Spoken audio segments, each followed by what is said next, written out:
My husband tossed my suitcases into the mud and laughed while his new mistress wore my silk robe.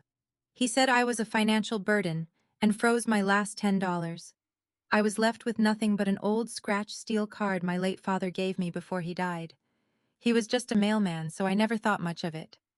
But when the teller at the elite private bank finally swiped it, the entire security system locked down. The screens flashed red.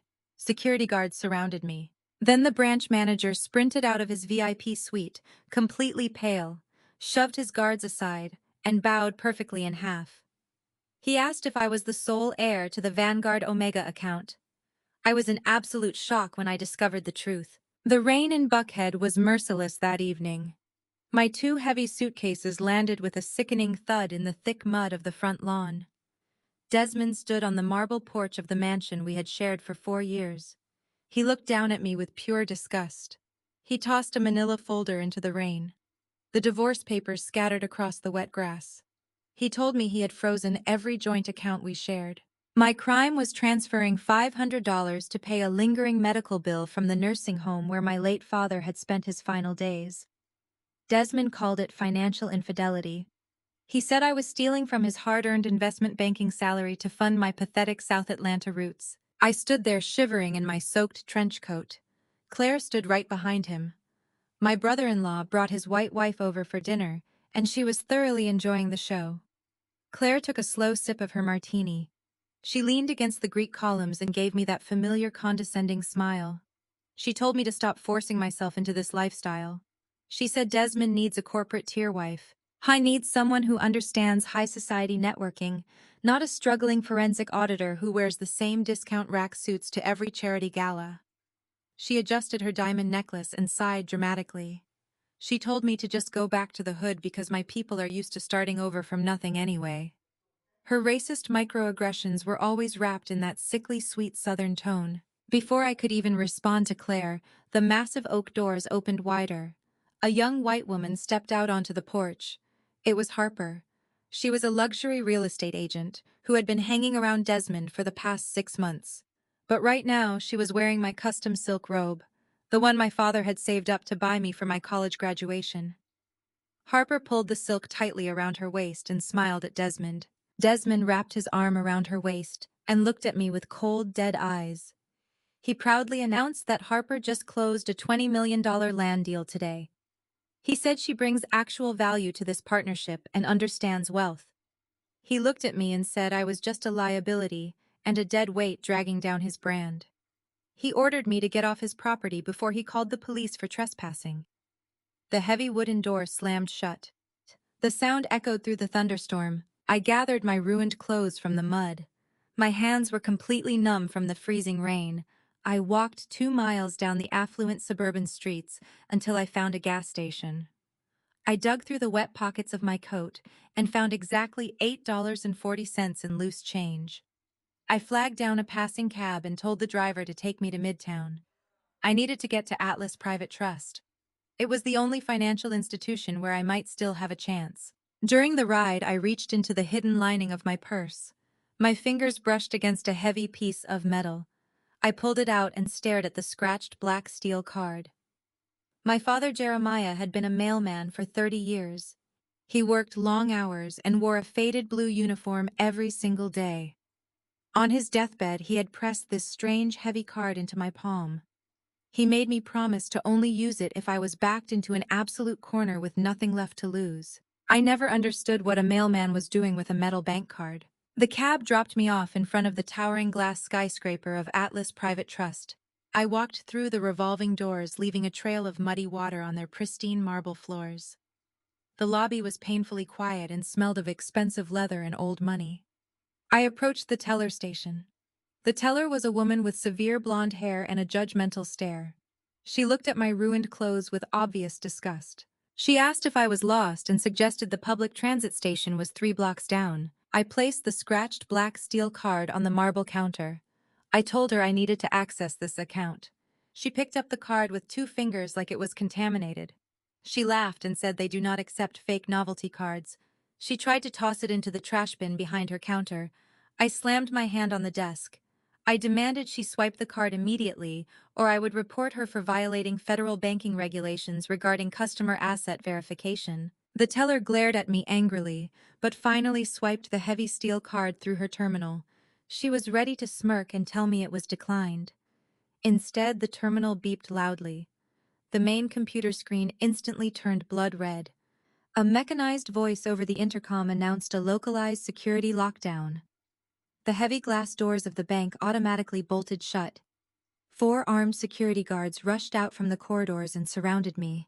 The teller pointed at me and shouted that I was trying to commit systemic fraud with a stolen asset. The lead guard reached out to grab my shoulder. I did not flinch. I stood my ground and recited the exact federal penal codes for unlawful detainment without verified financial discrepancy. My forensic auditing background kicked in. I told them if they touched me without a confirmed fraud report, they would face federal lawsuits. The guards hesitated. Suddenly, the massive mahogany doors of the VIP executive suite burst open. The branch manager sprinted out. He was a wealthy-looking older man, but right now his face was completely pale. Sweat poured down his forehead. He shoved his own security guards out of the way. He stood directly in front of me and looked at the wet, muddy clothes I was wearing. Then he bowed at a perfect 90-degree angle. He stayed bent over for a full 5 seconds. The entire lobby went dead silent. The teller dropped her pen in shock.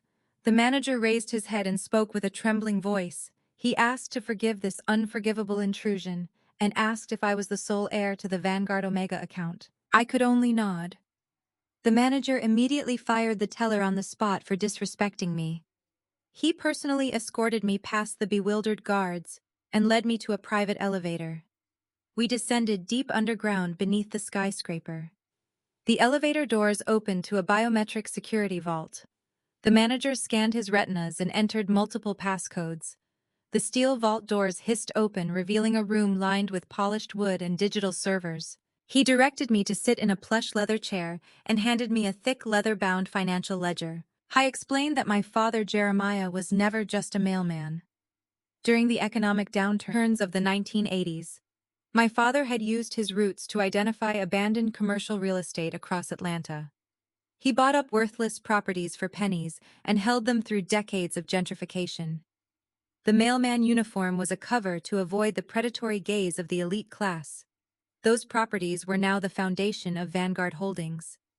I opened the ledger and looked at the bottom line. The total portfolio valuation was $2.8 billion. I was sitting on an empire. The manager poured me a glass of aged whiskey and left me alone to review the accounts.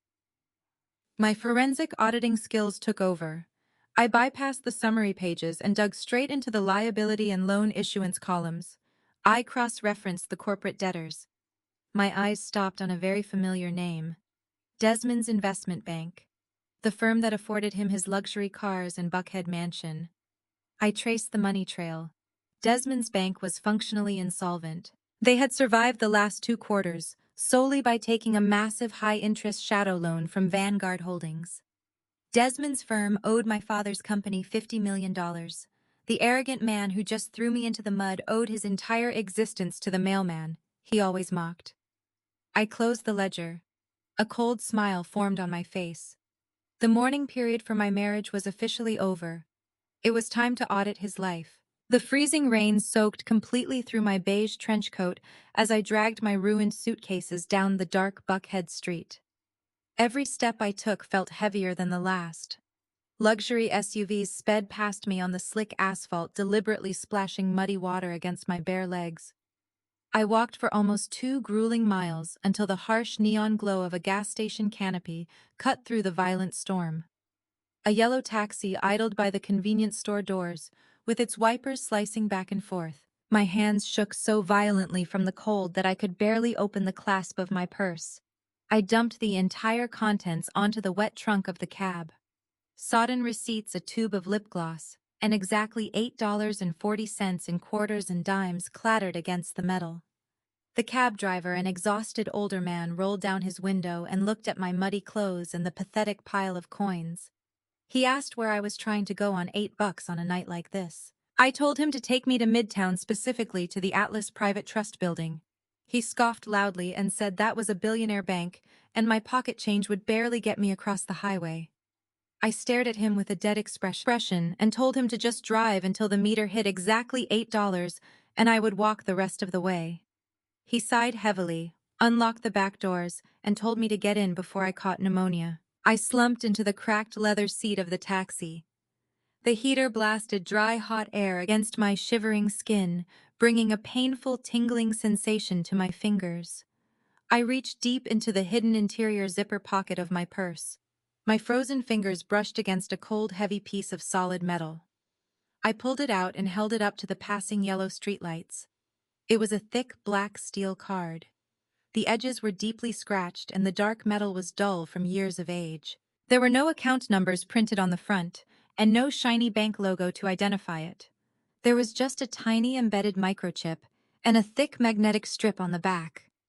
My father Jeremiah had been a mailman for 30 years. He wore the exact same faded blue postal uniform every single day of my childhood. He drove the same beat-up delivery truck and packed the same cheap turkey sandwich for lunch. But on his deathbed 5 years ago, while the machines beeped softly in his sterile hospital room, he had asked my mother to step out into the hallway. He grabbed my hand with surprising strength for a dying man. He pressed this cold, heavy steel card into my palm. His breathing was incredibly shallow, but his eyes were sharp and intensely serious. He told me the world would always judge our people by the uniforms we wear and the zip codes we come from. He said my husband Desmond was a foolish man who worshipped loud money, but possessed absolutely no actual wealth. My father made me promise to hide the card from everyone, especially my husband and his elitist family. He made me swear on his life that I would only use it if I was backed into a corner with absolutely nothing left to lose and nowhere else to run. I asked him what a mailman was doing with a heavy metal bank card. He just smiled a weak, knowing smile and told me that mailmen know every single address, every locked door, and every forgotten piece of property in the entire city. He died later that night. I had kept the card hidden in the lining of my purse ever since. I never touched it once. I always assumed it was just a small emergency savings account he had scraped together from his modest pension. The taxi rolled to an abrupt stop. The driver announced the meter had hit exactly $8. We were still 3 blocks away from the financial district. I thanked him, left the wet coins on the passenger seat, and stepped back out into the pouring rain. I walked the remaining distance with my head held high despite the heavy mud clinging to my ruined clothes. The Atlas Private Trust building was a towering fortress of black glass and polished steel sitting right in the heart of Midtown Atlanta. It was a legendary financial institution that catered exclusively to the top 1% of the city. You could not even open a basic checking account here without a direct referral from a sitting board member. I pushed my way through the heavy revolving doors. The massive lobby was painfully silent. It smelled of expensive mahogany polish and fresh white lilies. The imported marble floors gleamed brightly under giant crystal chandeliers. I left a dark trail of muddy water with every step I took across the immaculate floor. A few wealthy clients in tailored designer suits turned to stare at me with obvious disgust before whispering quietly to their account handlers. I ignored their judgmental stares. I walked straight up to the main teller station at the center of the room. The woman standing behind the polished marble counter wore a severe blonde bob and a perfectly tailored gray suit. Her gold name tag read Cheryl. She looked me up and down, taking in my soaked natural hair, my dripping trench coat, and my ruined, muddy shoes. She did not even try to hide her physical revulsion. She asked in a slow, highly condescending tone if I was lost. She pointed a manicured finger toward the glass doors and suggested that the public transit station was 3 blocks down the street. She told me this bank was for private elite clients only, and the lobby was not a homeless shelter to hide from the rain. I placed the scratched black steel card flat on the counter right in front of her perfectly manicured hands. I told her I needed to access my account immediately. Cheryl picked up the heavy metal card using only her thumb and index finger, like it was carrying a deadly disease. She let out a harsh, mocking laugh that echoed in the quiet lobby. She said she did not know what kind of prank this was, but they do not accept fake novelty cards purchased off the internet. She casually flicked her wrist, attempting to toss my father's card directly into the trash can behind her desk. I reached across the marble counter and grabbed her wrist with lightning speed. My voice dropped to an icy, dangerous whisper. I told her to swipe the card right now. I utilized my forensic auditing background and informed her that refusing to process a presented financial instrument without a confirmed fraud report was a direct violation of federal banking regulations. I recited the exact penal codes and threatened to have her personal auditing license revoked by the end of the business day. Cheryl yanked her hand away and glared at me with pure, unadulterated hatred. She grabbed the metal card and angrily swiped it through her terminal, fully ready to prove me wrong and have security throw me out onto the street. She slammed her manicured finger against the enter key on her keyboard with a dramatic sigh. She opened her mouth to tell me the card was declined, but the words never came out. The machine did not print a rejection slip. Instead, the entire terminal began to emit a high-pitched warning tone. I watched Cheryl's face drain of all color as she stared at her monitor. Her eyes widened in absolute terror as she looked back up at me and realized her terrible mistake. She began to tremble uncontrollably, while the security alarms quietly activated across the entire building. The high-pitched warning tone pierced through the quiet elegance of the lobby like a siren. Thick titanium shutters instantly slammed down over the revolving glass doors, sealing the entire building from the outside world. The ambient golden lighting overhead cut out completely. It was immediately replaced by harsh rotating red emergency lights that bathed the white marble floors in a bloody glow. The wealthy clients who had been whispering about my muddy clothes just moments ago were now panicking. Men in expensive tailored suits dropped their briefcases and backed away from me. Women clutching designer handbags hurried toward the decorative marble pillars to hide. The entire atmosphere of the exclusive Midtown Bank shifted from arrogant tranquility to absolute chaos in a matter of seconds. I stood perfectly still in the center of the room. My wet trench coat continued to drip muddy rainwater onto the floor, but I did not break eye contact with the teller. Cheryl was completely frozen behind her counter. The terminal screen illuminating her pale face was flashing a solid block of deep red. A massive black lock icon pulsed in the center of her monitor. She tried to press the escape key with a shaking finger, but her keyboard was completely dead. The system had locked her out entirely. She looked at the heavy scratched steel card resting on her scanner, and then looked up at me as if I had just detonated a bomb. Heavy footsteps echoed rapidly across the marble floor behind me. 4 armed security guards in crisp black uniforms advanced in a tactical formation. They unclipped the retention straps on their holsters and surrounded me in a tight circle. The lead guard was a massive man with a stern expression and a radio earpiece coiled around his thick neck.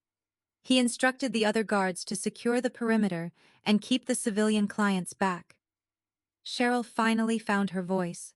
She pointed her trembling manicured finger at me and screamed across the lobby. She told the guards to arrest me immediately. She shouted that I was a street criminal attempting to commit systemic financial fraud with a stolen asset. She claimed I had triggered a critical mainframe breach and demanded they put me in handcuffs before I compromised the central banking servers. The lead guard nodded and stepped directly into my personal space. He reached his massive hand out to grab my shoulder and force me against the marble counter. I did not flinch, and I did not step back. I squared my shoulders and looked directly into his eyes with absolute authority. My voice cut through the blaring security alarms with the cold precision of a forensic auditor. I told him to listen to me very carefully before he made the biggest mistake of his professional career. I stated that under the Federal Financial Institutions Reform, Recovery and Enforcement Act, any physical detainment of a client during a Tier 1 system lockdown without a verified fraud mandate constitutes unlawful imprisonment. I recited the exact numerical subsections of the banking penal codes perfectly from memory. I told him that my card had not triggered a fraud alert, but rather a supreme executive override. I explained that if his hand touched my wet coat, he and this institution would face a federal civil rights lawsuit, so massive it would liquidate their pension funds by tomorrow morning. I kept my tone completely flat and devoid of any fear. My years of auditing hostile corporate executives had taught me how to weaponize legal jargon to paralyze aggressive men. The lead guard stopped dead in his tracks. His outstretched hand hovered just 2 inches from my shoulder. He looked confused and glanced back at Cheryl for confirmation. The confidence in my voice had completely shattered his authority. Criminals trying to scam a bank do not cite federal regulatory statutes from memory while standing in muddy shoes. Cheryl slammed her hands against the counter and yelled at him to stop hesitating. She insisted I was just reciting garbage I read on the internet. She frantically mashed the keys on her dead terminal, trying to find a way to manually print a rejection slip to prove I was a fraud. She was hyperventilating now, and her perfect blonde bob was disheveled. The red light from her monitor cast deep, ugly shadows across her panicked face. The standoff felt like it lasted for hours, even though it was only a few seconds. The security alarms continued their rhythmic blaring. Suddenly, a loud crash echoed from the upper mezzanine level. The massive custom mahogany doors of the VIP executive suite were thrown violently open. They hit the wall so hard the wood splintered. A portly older man wearing a bespoke three-piece suit burst out of the office. He was the branch manager of Atlas Private Trust. He was a man who likely had not run a single day in the past 20 years, but right now he was sprinting. He vaulted down the sweeping marble staircase, taking the steps 2 at a time. Sweat poured down his flushed face and soaked the collar of his expensive dress shirt. He lost his footing near the bottom and nearly tumbled down the last 3 marble steps, but he caught himself on the brass railing and kept running. He was hyperventilating and his chest heaved violently as he charged across the lobby directly toward the security perimeter. The manager did not say a word to the wealthy client staring at him. He did not even look at Cheryl, who was still screaming behind the counter. He crashed right through the circle of armed guards. He shoved his own lead security officer backward with such surprising force that the massive man stumbled. The manager barked a furious order for every single guard to stand down and back away immediately. He demanded they lower their hands and clear the immediate area around me. The guards quickly retreated, looking completely bewildered by their boss's frantic behavior. The branch manager stopped less than 3 feet in front of me. He was panting heavily and wiping sweat from his eyes. He looked down at my ruined beige trench coat, my bare, shivering legs, and my mud-soaked shoes. He saw the puddle of dirty rainwater pooling around my feet on his pristine floor. None of it mattered to him. He did not see a homeless beggar or a street criminal. He looked back up at my face, and his eyes were filled with an emotion I could only describe as pure, unadulterated terror, mixed with absolute reverence. He took a deep breath and smoothed his hands down the front of his ruined suit jacket. Then he planted his feet together and bowed. It was not a polite nod or a casual corporate greeting. He bent at the waist in a perfect 90-degree angle, dropping his head completely in total submission. He stayed bent over for 5 agonizingly long seconds. The entire lobby was dead silent except for the faint hum of the emergency lights. The wealthy client stopped breathing. The security guards stood frozen like statues. Cheryl stood behind her desk with her mouth hanging open, completely paralyzed by the sight of her arrogant boss bowing to a muddy woman. When the manager finally raised his head, his face was completely drained of blood. His voice trembled so badly he could barely form the words. He asked me to please forgive this horrific and unforgivable intrusion upon my privacy. He begged me to excuse the utter incompetence of his staff. Then he looked directly into my eyes and asked the question that would change the trajectory of my entire existence. He asked if I was the sole living heir to the Vanguard Omega account. I stood perfectly still as those words registered in my mind. Vanguard Omega. It sounded like a military classification or a hedge fund conglomerate, not a basic savings account. My father Jeremiah had delivered mail to suburban neighborhoods for 3 decades. He had complained about the price of gasoline and packed his lunches in brown paper bags to save money. He had told me this steel card was just a small safety net for a rainy day. But looking at the sweating banking executive bowing before me, I realized my father had lied. The man who wore a blue postal uniform had somehow possessed an asset so powerful it brought a billionaire bank to its knees. The cold reality of my situation washed over me. Desmond had just thrown me out of a mansion because he thought I was a poor liability from South Atlanta. He thought he had stripped me of all my financial power. He had no idea that the muddy woman he just left in the rain was currently holding the keys to a financial empire.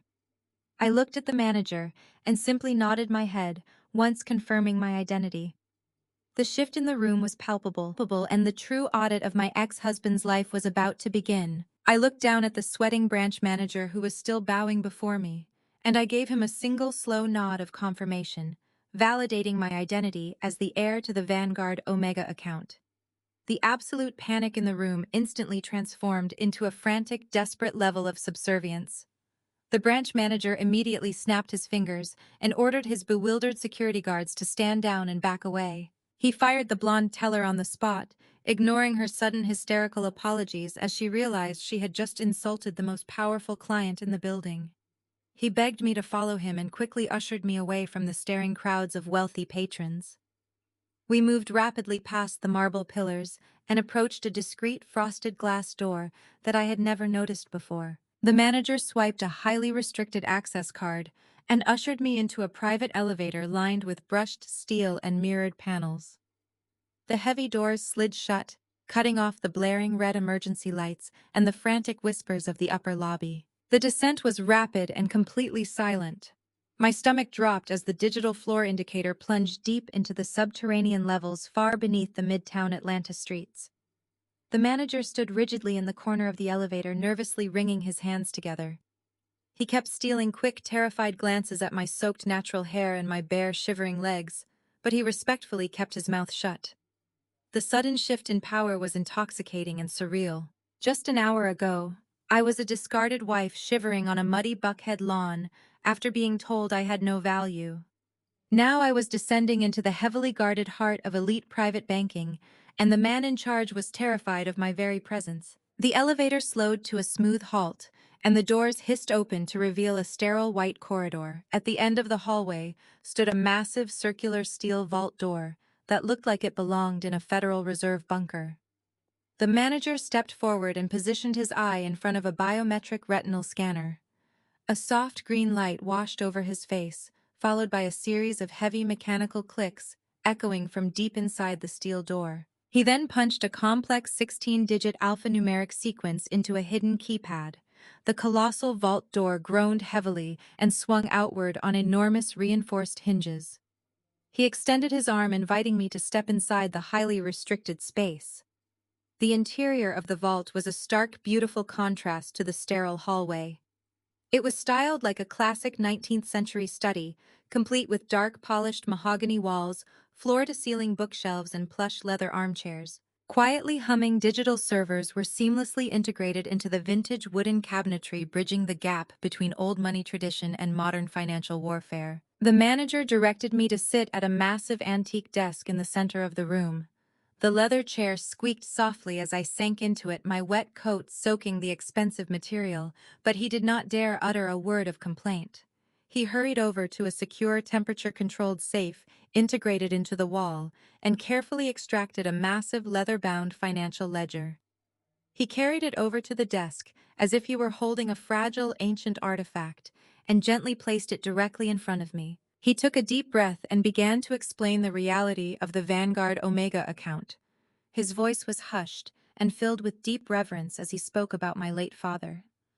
He told me that Jeremiah was never just a simple blue-collar mailman fetching envelopes for the wealthy families of Georgia. During the devastating economic downturns and real estate crashes of the 1980s, my father had utilized his daily postal routes to meticulously survey every single neighborhood in Atlanta. He had walked the streets, recognized the shifting demographic lines, and identified hundreds of abandoned commercial properties long before the big corporate developers ever noticed them. The faded blue postal uniform was the perfect camouflage. It allowed a highly intelligent black man to move silently through segregated elite spaces without ever drawing the predatory gaze of institutional investors or suspicious banks. He bought up seemingly worthless warehouses, empty lots, and foreclosed strip malls for absolute pennies. He quietly held on to those assets through decades of rapid gentrification and urban development, leveraging his growing equity to silently acquire more lucrative properties. The manager explained that the Omega account was the ultimate consolidation of all those quiet acquisitions merged into a massive shadow entity known simply as Vanguard Holdings. My hands trembled slightly as I reached out and opened the heavy leather cover of the ledger. The pages were filled with densely packed financial data, property deeds, corporate acquisitions, and compound interest yields spanning over 30 years. I flipped past the historical documents and went straight to the current asset valuation summaries. My eyes scanned the columns of numbers, calculating the running totals with the rapid precision of a forensic auditor. My breath caught in my throat when I reached the bottom line. The total portfolio valuation of Vanguard Holdings sat at exactly $2.8 billion. I stared at that impossible number until my vision blurred. My father had packed cheap turkey sandwiches in brown paper bags to save a few dollars on lunch. He had driven a beat-up delivery truck that rattled whenever he turned the ignition. He let my in-laws mock his working-class status at my wedding dinner without ever saying a word in his own defense. Yet he had secretly built an untouchable financial empire and left the master key entirely to me. The manager poured a glass of aged amber whiskey from a crystal decanter on the side table and respectfully placed it near my hand. He then bowed his head once more and silently backed out of the vault, leaving me completely alone to process the staggering magnitude of my inheritance. The heavy steel door hissed shut, sealing me inside the quiet sanctuary. I took a slow sip of the whiskey, letting the sharp burn ground my racing thoughts. The mourning period for my broken marriage vanished instantly. The woman who wept on Desmond's muddy lawn was dead and buried. My sorrow was entirely replaced by a cold, calculated focus. My forensic auditing instincts flared to life, demanding that I understand every single mechanism of this new empire. I pushed the summary pages aside and dug straight into the liability and loan issuance columns. I needed to know exactly how Vanguard Holdings generated its immense passive income, and more importantly, I needed to know exactly who owed my company money. I traced my finger down the endless lists of corporate debtors, shell companies, and high-interest commercial borrowers. Vanguard Holdings functioned as an invisible lender of last resort for prominent businesses that could not secure traditional financing from mainstream banks. My eyes scanned the heavily redacted corporate entity names until a specific routing number caught my attention. It was a highly leveraged, collateralized debt obligation tied to a boutique investment bank in Buckhead. My heart pounded furiously against my ribs as I cross-referenced the tax identification numbers. I recognized those exact numbers immediately because I had filed the joint tax returns for my husband every single year of our marriage. It was Desmond's investment bank, the very same firm that afforded him his luxury cars, his tailored Italian suits, and the sprawling mansion he had just kicked me out of. My eyes darted across the spreadsheet tracking the historical money trail. Desmond's supposedly elite firm was a complete financial illusion. His bank was functionally insolvent and had been bleeding massive amounts of capital for the past 4 quarters due to his reckless commercial real estate gambles with his mistress Harper. They had survived the last fiscal year solely by taking out a massive high-interest shadow loan from Vanguard Holdings to cover their severe liquidity crisis. I traced the principal balance to the final column. Desmond's firm currently owed my father's company exactly $50 million. The irony was so thick it was suffocating. The arrogant narcissist who had just thrown me into the freezing rain, claiming I was a financial burden, was secretly drowning in debt. He thought he had stripped me of all my power and left me to rot in the streets. He had no idea that his entire extravagant lifestyle, his corporate reputation, and his very freedom were completely owned by the Vanguard Trust. The man who constantly mocked my father for being a lowly mailman owed his entire existence to the empire that mailman had built. I slowly closed the heavy leather ledger and leaned back in the plush chair. A cold, ruthless smile spread across my face as I realized that Desmond had just handed his most dangerous creditor the ultimate motive to absolutely destroy him. My cell phone vibrated violently against the polished mahogany desk, shattering the heavy silence inside the underground biometric vault. I glanced down at the cracked screen. The caller ID displayed Desmond's name, but I let it ring out. A few seconds later, a barrage of text messages began flooding in rapid succession. The notification banners lit up the dark room, revealing the full extent of my ex-husband's toxic arrogance. He typed in all capital letters, demanding that I answer his calls immediately. He informed me that his corporate lawyers were already drafting a strict non-disclosure agreement and a permanent waiver of alimony. His demands were absolute and ruthlessly clear. If I did not sign the documents and agree to walk away completely empty-handed, he would ruin my entire life. He stated that he had already confiscated my personal work laptop from the home office before throwing me out into the rain. He explicitly threatened to plant fabricated financial data on my hard drive and report me to the Federal Board for Corporate Embezzlement. He knew exactly how much my career meant to me. Destroying my forensic auditing license would permanently bar me from ever working in the financial sector again. He gave me exactly 1 hour to surrender, or he would make a phone call to his elite connections and have me arrested by morning. I stared at the glowing screen, reading his pathetic threats over and over again. Just hours ago, those messages would have sent me into a blind panic. I would have been terrified of facing federal charges and losing the only stable thing I had left in my life. But sitting here in the subterranean fortress of Vanguard Holdings with an empire worth $2.8 billion at my fingertips, Desmond's extortion attempt read like a joke written by a desperate child. He was attempting to weaponize a fabricated auditing scandal against a woman who had just inherited the very shadow bank holding his entire firm hostage. I did not type a single letter in response. I did not block his number or turn off my phone. I simply pushed the device aside and let it continue to vibrate pointlessly on the dark wood. I needed his messages intact, because every single threat he documented in writing was just another nail in his inevitable coffin. The heavy steel vault door hissed open, and the branch manager quietly stepped back into the room. He was carrying a thick stack of ivory parchment paper and a heavy solid gold fountain pen. He approached the desk with his head bowed, keeping his eyes averted in a display of total submission. His hands trembled slightly as he arranged the documents directly in front of me. He explained that these were the supreme executive authorization forms required to formally activate my succession as the sole chairman of Vanguard Holdings. All I needed to do was provide my signature, and the entire global portfolio would officially respond to my direct command.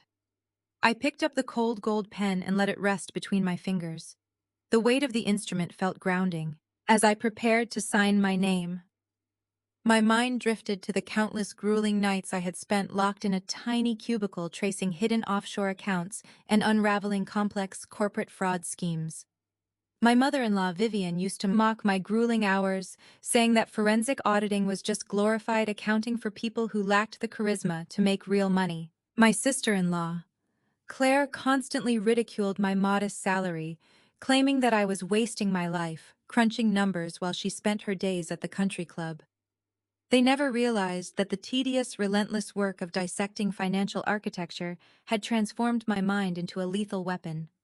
I knew exactly how money moved, how leverage was manipulated, and how powerful men hid their darkest secrets behind fragile balance sheets. I pressed the gold nib against the thick ivory parchment and signed my name with sharp, decisive strokes.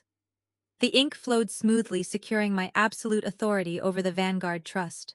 The manager let out a long breath of relief and carefully collected the newly signed documents. He assured me that the central system was now fully integrated with my biometrics and that my directives would bypass all standard board approvals.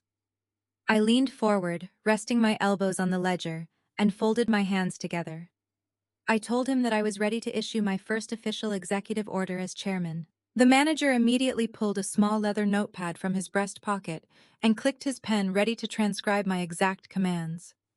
I slid the heavy leather-bound ledger across the desk and pointed a single manicured finger at the heavily redacted corporate entity listed on page 47. I identified the boutique investment bank located in Buckhead that was currently functioning as a black hole for capital. I instructed the manager to pull up their live credit profiles on the vault terminal. He quickly complied, typing the routing numbers into the encrypted server. The massive wall-mounted monitor flickered to life, displaying a web of highly leveraged assets and dangerously thin liquidity margins. I analyzed the live data stream with total concentration. Desmond's firm was surviving on life support. Their operational cash flow was completely dependent on a rolling corporate credit line provided by our shadow bank. They were using our funds to mask the massive losses incurred by his reckless real estate acquisitions with his mistress Harper. I looked over my shoulder at the manager and delivered my instructions with the cold detachment of a surgeon preparing to amputate a rotting limb. I ordered him to immediately freeze every single corporate credit line attached to that specific investment bank. I mandated a total embargo on all outgoing wire transfers and blocked their access to any reserve capital. I specifically demanded that this freeze be executed silently, without any automated warning emails or courtesy phone calls to their administrative staff. I wanted Desmond to walk into his luxurious corner office tomorrow morning and find his financial arteries completely severed. The manager rapidly scribbled down my orders, but hesitated for a fraction of a second. He nervously adjusted his tie and pointed out that implementing a total credit freeze on an investment bank of that size would instantly trigger a severe liquidity crisis. He warned me that their payroll checks would bounce, their vendor payments would fail, and they would be forced into emergency restructuring before the end of the business day. I stared at him with empty eyes and asked him if my instructions were unclear. He swallowed hard, shook his head vigorously, and assured me that the freeze would be executed in less than 10 minutes. But I was not finished. A simple credit freeze would only cause temporary panic.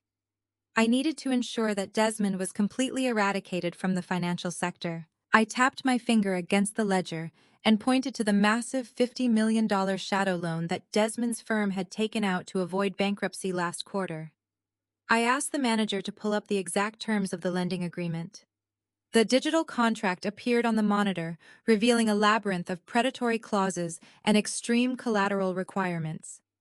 My eyes locked onto a specific sub-paragraph buried deep within the legal jargon. It was an accelerated debt recall mechanism designed to protect Vanguard holdings in the event of extreme market volatility. I turned back to the manager and issued my final devastating command for the evening. I ordered him to trigger the ruthless 7-day debt recall clause on the $50 million principal. I wanted the formal legal notice drafted and delivered directly to the private servers of Desmond's bank by midnight. I explicitly stated that the firm had exactly 168 hours to liquidate their remaining assets and pay back every single cent of the $50 million in full. If they missed the deadline by even 1 minute, Vanguard Holdings would exercise its right to seize all their corporate assets, intellectual property, and personal collateral. The magnitude of the order made the manager gasp out loud. He wiped a fresh bead of sweat from his temple and stammered that recalling a $50 million note on a 7-day timeline was an aggressive financial death sentence. He explained that no bank in the country could raise that kind of liquid capital in a single week, especially with their credit lines simultaneously frozen. It would force the chief executive officer into immediate personal bankruptcy and likely trigger federal investigations into their failing asset management. He nervously asked if I was absolutely certain I wanted to execute such a catastrophic maneuver against a prominent Buckhead firm. I stood up from the antique mahogany desk and smoothed the wrinkles out of my damp trench coat. I looked down at the manager and told him that the chief executive officer of that firm had just made a catastrophic error in judgment, and that Vanguard Holdings does not subsidize arrogant liabilities. I told him to execute the recall notice before I reached the ground floor lobby, or I would find a new manager who could follow basic instructions. He bowed his head frantically, apologizing for his hesitation, and promised the orders would be finalized immediately. I turned and walked toward the heavy steel vault door, leaving the dark subterranean room behind me. The storm outside was still raging, but I no longer felt the cold. My ex-husband had demanded that I walk away with nothing, but he was about to learn that I was taking absolutely everything. I stepped into the private mirrored elevator and pressed the button for the main lobby. As the steel box ascended silently through the bedrock of Midtown Atlanta, my phone vibrated one more time. I pulled it from my pocket. Desmond had sent a final text message. He told me the clock was ticking, and that he had already contacted his mother Vivian to let her know I was officially out of the family. He mocked me, saying I should start looking for a minimum wage job in South Atlanta before my auditing license was publicly revoked. He ended the message with a smiling face emoji. I felt a dark, genuine laugh rumble in my chest. His absolute blindness to his own precarious reality was almost poetic. He was sitting in a mansion that he could not afford, drinking expensive scotch paid for by borrowed money, while gleefully trying to crush the woman who held his very survival in her hands. When the elevator doors opened into the bank lobby, the atmosphere had completely transformed. The red emergency lights were gone, replaced by the warm golden glow of the crystal chandeliers. The massive titanium security shutters had been lifted, and the night staff was silently cleaning the marble floors. The security guards who had nearly arrested me were now standing at rigid attention facing the elevator bank. As I walked past them, they simultaneously lowered their heads in a synchronized display of utmost respect. The power dynamic had shifted so violently that the air in the room felt electric. I walked straight through the massive revolving doors and stepped back out into the violent thunderstorm. A sleek black armored town car was already idling at the curb waiting for me. The driver leaped out with a large black umbrella shielding me from the freezing rain as he opened the rear door. I slid into the luxurious leather interior of the vehicle. The plush seats and the quiet hum of the powerful engine were a stark contrast to the miserable yellow taxi I had arrived in. The driver respectfully asked where the chairman would like to be taken. I leaned my head against the tinted glass window, watching the blurry lights of the Atlanta skyline flash by. I instructed him to take me to the most exclusive 24-hour luxury styling house in the city. Tomorrow morning, Desmond and his elite family were going to wake up to a financial bloodbath, and I needed to make sure I was dressed appropriately for their funeral. As the armored vehicle navigated through the flooded streets of Buckhead, my mind began compartmentalizing the impending warfare. Freezing the credit lines and recalling the $50 million shadow loan was merely the opening salvo in a much larger strategic campaign. I knew Desmond. I knew his arrogant pride and his desperate need to maintain his facade of infinite wealth. He would never admit to his mother Vivian or his brother Julian that his firm was collapsing. He would try to hide the massive liquidity crisis and attempt to hustle his way out of the Vanguard debt by leveraging every single toxic asset he had left. He would inevitably turn to Harper and Claire to help him liquidate properties under the table. That predictable desperation was exactly what I was counting on. By cutting off his corporate oxygen supply, I was forcing him to make rapid, unforced errors. Every frantic move he made over the next 7 days would leave a messy, highly visible digital trail of panic. My job as a forensic auditor was no longer about protecting his company from external audits. My job was now to orchestrate the most spectacular corporate execution the city of Atlanta had ever witnessed. I opened the encrypted tablet the bank manager had provided me to monitor the live implementation of my orders. Brilliant lines of green code scrolled across the screen, confirming that the digital locks had been successfully engaged. Desmond's corporate accounts were officially frozen in place. The trap was set, the bait was completely ignored, and the jaws of Vanguard Holdings were slowly snapping shut. I watched the heavy rain wash over the city streets, feeling a profound sense of clarity and absolute control. The storm was no longer something to fear. I had become the storm itself. The armored town car glided silently through the flooded streets of Atlanta while I stared at the glowing screen of the encrypted Vanguard tablet. The digital ledger updated in real time, painting a beautiful picture of absolute corporate destruction. I watched the exact millisecond Desmond's investment firm realized their financial arteries had been brutally severed. The automated logs on my screen displayed dozens of frantic wire transfer attempts generated by his accounting department. They were desperately trying to move phantom funds to cover their mounting liabilities. Every single transaction was instantly rejected by the Vanguard security protocols, flashing massive zero-balance warnings across the secure network. Desmond was trapped in his lavish corner office watching his entire fraudulent empire evaporate before his very eyes. My phone vibrated heavily on the leather seat beside me. It was a voicemail from my ex-husband. I pressed play and held the speaker close to my ear to absorb every drop of his panic. His arrogant tone was completely gone, replaced by a breathless, terrified stammer. He begged me to pick up the phone, claiming there was a massive computer glitch at his bank, and he needed to access our frozen joint accounts to make an emergency vendor payment. He actually tried to use his mother Vivian as leverage, telling me she would personally pay me back double if I just released my meager savings to him immediately. He was begging the woman he had just thrown into the freezing mud for pennies, while I sat in a bulletproof vehicle controlling the financial guillotine resting directly above his neck. I deleted the pathetic voicemail and instructed my driver to increase his speed.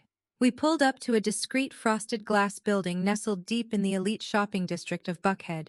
This was a private 24-hour styling atelier that catered exclusively to visiting dignitaries and ultra-wealthy executives.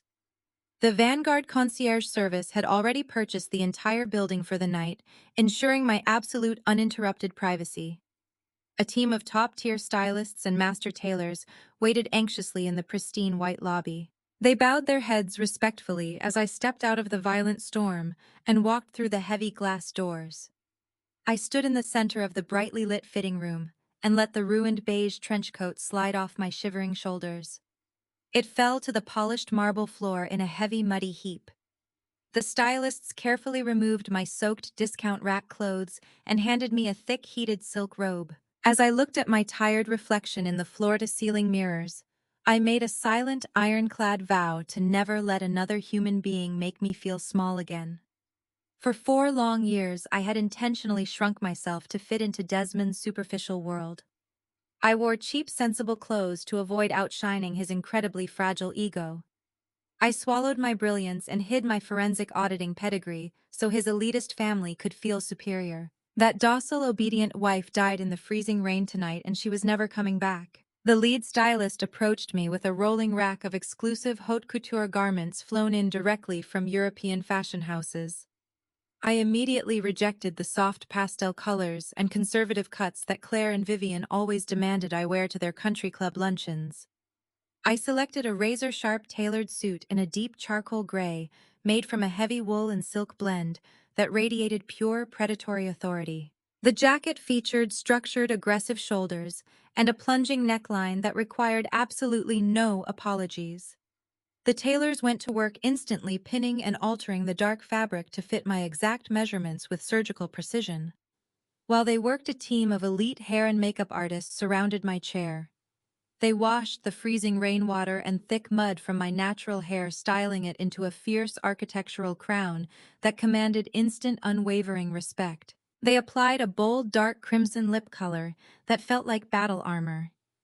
I sat in the plush leather styling chair sipping a glass of rare vintage champagne that the Vanguard concierge had provided for me. My mind was already moving 10 steps ahead, calculating the exact trajectory of my impending corporate warfare. I needed to systematically isolate Desmond from his entire support network before I delivered the final killing blow. Vivian would absolutely try to protect him with her old money influence, but her wealth was tied up in illiquid historical trusts. Julian was the only brother with actual cash flow, but his ignorant wife Claire was siphoning his assets to fund her secret life. If I pulled the right financial threads, their entire toxic family tree would collapse under its own rotten weight. The sun was just beginning to rise over the Atlanta skyline when the tailors finally stepped back from my chair. I stood up and looked directly into the mirror. The transformation was absolute and terrifyingly beautiful. I did not look like a grieving ex-wife or a humble mailman's daughter anymore. I looked like the apex predator of the financial sector. I slipped my feet into a pair of black designer stilettos that felt like daggers against the marble floor. I placed the scratched black steel Vanguard card into a sleek crocodile leather clutch and walked out of the atelier into the crisp morning air. The storm had finally passed, leaving the Buckhead streets washed completely clean. My driver held the heavy door of the town car open, but I waved him off. I needed to walk to feel the rhythm of the city that now belonged to me. I strolled down the high-end shopping avenue flanked by luxury storefronts and towering glass boutiques. My destination was a highly exclusive designer handbag store that required a private appointment just to walk through the front door. The Vanguard concierge had already placed my new name on the VIP list. I pushed the heavy golden handle and stepped into the plush-scented air of the boutique. The store manager immediately rushed over to greet me, clearly recognizing the immense value of my bespoke suit. Before she could even speak, a loud, obnoxious voice echoed from the private viewing lounge in the back of the store. It was a highly privileged nasal tone that I recognized instantly. I walked quietly toward the viewing area and stopped behind a display of imported silk scarves. There, sitting on a velvet sofa surrounded by a towering mountain of luxury shopping bags, were Claire and Harper. My white sister-in-law and my ex-husband's mistress were sipping sparkling water and laughing loudly together. Claire was waving a platinum credit card in the air, loudly bragging to the exhausted sales associate about how much money her brother-in-law Desmond made from his latest real estate conquest. She claimed they were celebrating Harper's new promotion by buying out the entire spring collection and mocking the poor people outside who could only window shop. They were completely oblivious to the fact that the bank account backing that platinum card had been frozen solid hours ago by the very woman standing just 10 feet away, watching them dig their own graves. I stood perfectly still behind the display of imported silk scarves, watching Claire and Harper laugh loudly on the velvet sofa. Claire tossed her blonde hair over her shoulder and held up a rare albino crocodile leather handbag to the overhead lighting. She announced to the exhausted sales associate that she would take 2 of them just in case she spilled champagne on one during her upcoming trip to Monaco. Harper giggled and piled 3 more diamond-encrusted clutches onto the growing mountain of luxury shopping bags resting on the glass coffee table. I observed them with the cold, detached precision of a predator watching its prey wander blindly into a snare. I stepped out from behind the silk display, and the sharp click of my designer stilettos against the polished marble floor echoed through the quiet boutique. Claire stopped laughing immediately. Her pale eyes locked onto my tailored charcoal gray suit, and her jaw dropped in absolute shock. She nudged Harper, who turned around and let out a dramatic gasp.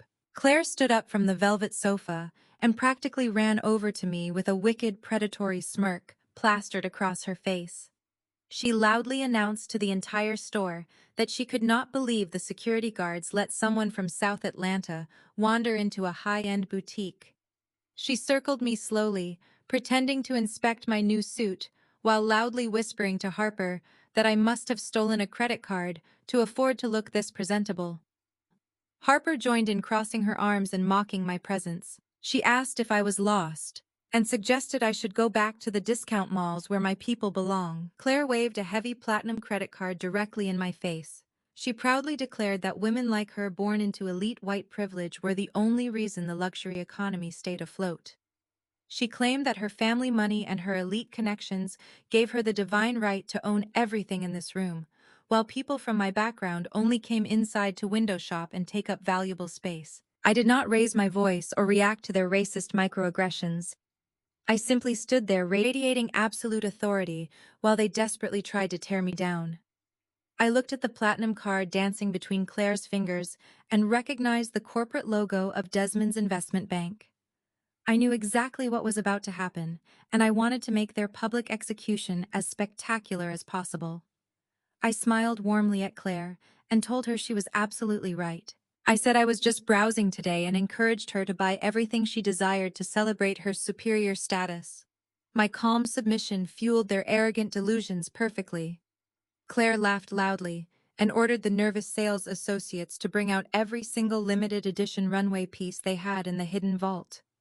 Harper demanded they add matching platinum jewelry sets to the pile, claiming Desmond would happily pay for all of it, since he no longer had to support a dead-weight wife. I stood quietly near the front windows and watched them accumulate a mountain of extravagant merchandise. The sales associates scurried nervously back and forth, carrying boxes of imported leather goods, cashmere coats, and diamond accessories. They stacked the pristine white boxes high upon the main checkout counter.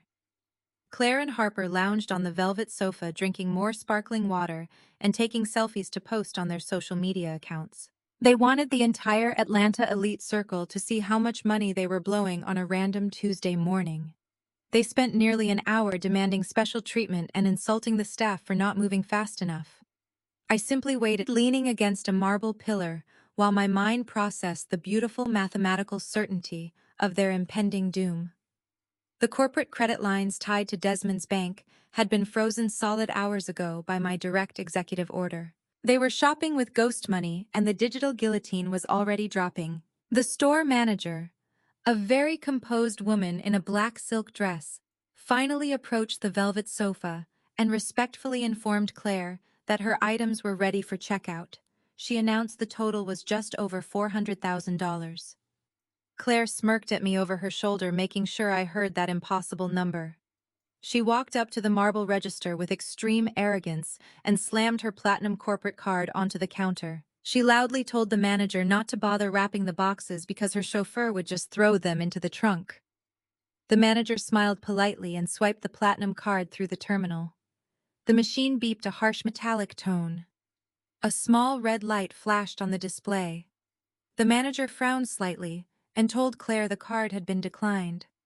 Claire let out a harsh laugh and called the manager an idiot. She claimed the terminal must be broken because her brother-in-law Desmond ran a massive investment bank and her credit limit was infinite. The manager apologized professionally and swiped the card a second time.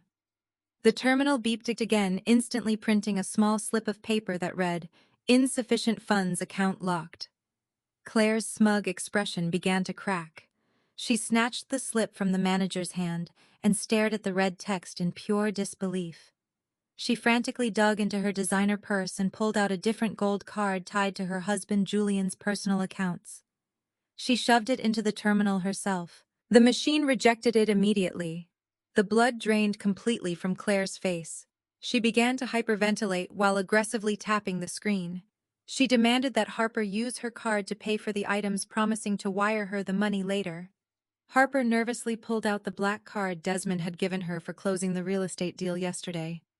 The manager swiped Harper's card.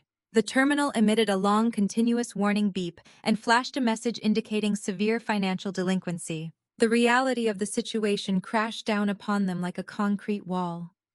Claire's breathing became shallow and erratic. She started screaming at the store manager, claiming this was a targeted sabotage and demanding they manually override the system. She yelled that she was a member of the elite Buckhead Society, and they were treating her like a common criminal. The store manager maintained her composure, but firmly stated that all 3 cards had been flagged by the Central Banking Authority for massive asset freezes. She politely asked Claire and Harper to step aside so she could clear the counter of their unpaid merchandise. Harper began to cry, realizing that the millionaire lifestyle Desmond had promised her was suddenly evaporating into thin air. Claire slammed her fists onto the marble counter and threw a massive temper tantrum like a spoiled toddler, throwing luxury boxes onto the floor and screaming that someone had stolen her money. I walked slowly across the polished marble floor, stopping directly beside the hysterical women. The sharp click of my stilettos silenced their frantic screaming. Claire looked up at me with wild, panicked eyes. She tried to maintain her racist superiority, telling me to stop staring at her because a technical glitch did not make me any less of a pathetic South Atlanta stray. I did not look at her. I turned my attention directly to the store manager. I pulled the heavy, scratched black steel Vanguard card from my crocodile clutch and placed it on the counter. I told the manager that I would be purchasing the entire limited edition spring collection, including every single unpaid item currently resting on the register.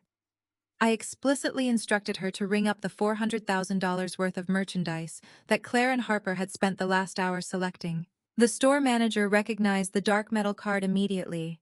Her eyes widened in profound respect, and she handled the heavy steel with the utmost care. She swiped the Omega card through the terminal. There was no hesitation and no warning beep. The machine chimed a pleasant green tone, instantly approving a purchase of over $1 million in a fraction of a second. The receipt printed smoothly, winding out of the machine in a long white ribbon. I signed my name with a steady hand. I instructed the manager to have the Vanguard concierge team load every single box into my armored town car outside. I told her to have the remaining inventory delivered to my new private estate before dusk. The manager bowed deeply, thanking me for my extraordinary patronage, and immediately began commanding her staff to pack my newly acquired treasures. Claire and Harper stood frozen in absolute horror. They watched me purchase the entire store with a single swipe of a battered metal card. The cognitive dissonance shattered their arrogant minds. The woman they had just spent an hour degrading and calling a homeless beggar had effortlessly outspent their entire combined net worth.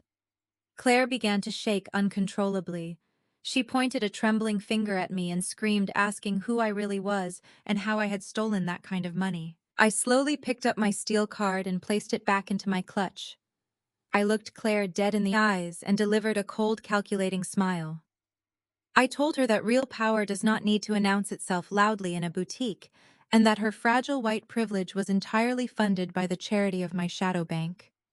I turned my back on them and walked out the glass doors, leaving Claire screaming hysterically at the store manager, while her entire fake empire burned to the ground.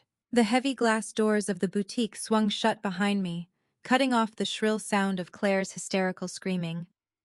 I stepped out onto the sunlit Buckhead sidewalk, feeling the crisp morning air against my face. My driver was already standing by the open door of the armored town car, waiting to escort me away from the wreckage I had just created.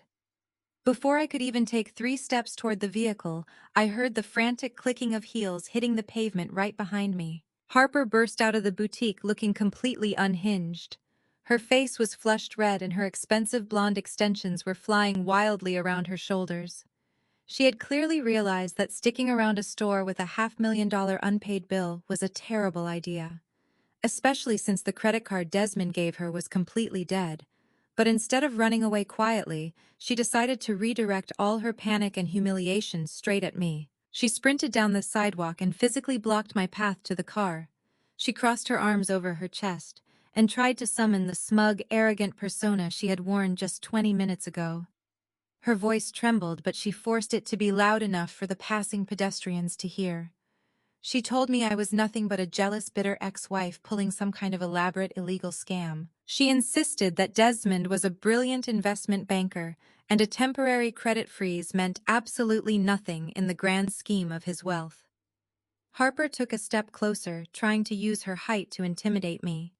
She bragged that while I might have stumbled into some random lucky money, I was still the same homeless stray that Desmond had kicked to the curb last night. She proudly announced that Desmond loved her so much, he had just bought her a sprawling $3 million penthouse right in the heart of the city. She claimed the deed was a testament to her actual value and a permanent guarantee that she would always live like royalty while I belonged in the dirt. I stood perfectly still and let her spew her desperate, arrogant delusions. I did not feel angry or threatened by her words. I just felt a profound sense of clinical pity for her extreme financial ignorance. Women like Harper always equated loud declarations of ownership with actual liquid wealth. They never understood that men like Desmond rarely used their own cash to finance their illicit lifestyles. They used leverage, and leverage was a dangerous game when the bank holding your debt suddenly decided to call it in. I looked at Harper and smiled a very cold, calculated smile. I calmly reached into my crocodile leather clutch and pulled out the encrypted Vanguard tablet. I told her that since she was so confident in her $3 million real estate portfolio, we should take a quick look at the actual math supporting her lavish lifestyle. Harper rolled her eyes and scoffed, telling me that looking at a screen would not change the fact that she had a luxury penthouse with floor-to-ceiling windows and a private rooftop pool. I ignored her desperate bragging and tapped the biometric sensor on my tablet. The screen illuminated instantly, connecting to the secure subterranean servers of Vanguard Holdings. My fingers flew across the digital keyboard with the rapid, flawless precision of a seasoned forensic auditor. I bypassed the public property registries and accessed the deep institutional lending databases. I typed in Harper's full legal name and cross-referenced it with Desmond's corporate holding companies. The search algorithm processed the data for less than 3 seconds before pulling up the exact municipal property deed and the entire hidden financial architecture of her supposed $3 million penthouse. I scanned the complex digital documents tracing the flow of capital from the initial down payment to the current outstanding principal. The sheer stupidity of Desmond's financial maneuvering was almost offensive to look at. I looked up from the screen and met Harper's arrogant glare. I asked her if she had actually read a single page of the closing documents before she signed her name on the dotted line. Harper crossed her arms tighter and told me she did not need to read boring legal paperwork because Desmond handled all the financial boring stuff for her. She bragged that her only job was to pick out the custom Italian furniture and plan their upcoming housewarming party. I nodded slowly, letting the tragic reality of her situation settle into the space between us. I told her that failing to read the fine print was the most expensive mistake she would ever make in her entire life. I turned the glowing tablet around and held it up right in front of her face. I calmly explained the brutal reality of how men like Desmond truly operate. I pointed to the highlighted sections of the digital deed and broke the numbers down into very simple terms so her panicked brain could comprehend the disaster. I explained that Desmond did not buy her a penthouse with cash. He had used his investment bank to execute a highly leveraged corporate mortgage, but because his bank was already secretly insolvent, he could not secure a traditional loan from any reputable institution. Instead, he had been forced to double mortgage the property using a toxic high-interest shadow loan to cover the final closing costs. Harper's eyes darted frantically across the screen trying to make sense of the endless rows of red numbers and legal warnings. I scrolled down to the final page of the lending agreement, where the primary lien holder was explicitly named in bold black text. I pointed my manicured finger directly at the corporate entity listed on the screen. I watched Harper's pale blue eyes read the words Vanguard Holdings out loud.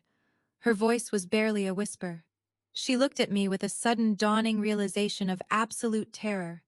The arrogant sneer completely vanished from her face, replaced by a sickening, dreadful panic. She finally understood the connection between the black steel card I had just used in the boutique and the corporate shadow bank holding the invisible leash around her neck. I told her that the $3 million penthouse did not belong to Desmond, and it certainly did not belong to her. It belonged entirely to my father's company.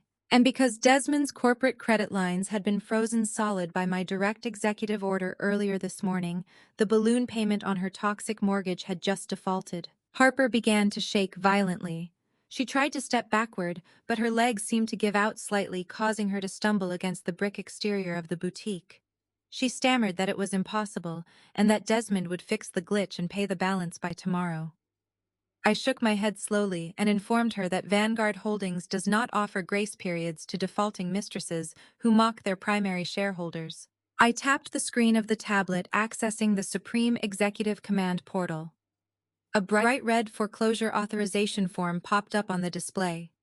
I pulled a digital stylus from the side of the tablet. I maintained direct, intense eye contact with Harper as I pressed the pen to the glass. I signed my name with a single ruthless fluid motion, instantly executing a total asset seizure on the property. The tablet chirped a confirmation tone, validating the legal transfer of ownership back to the Vanguard Trust. Immediate digital eviction notice directly to Harper's personal cell phone. A second, her phone chimed loudly inside her designer purse.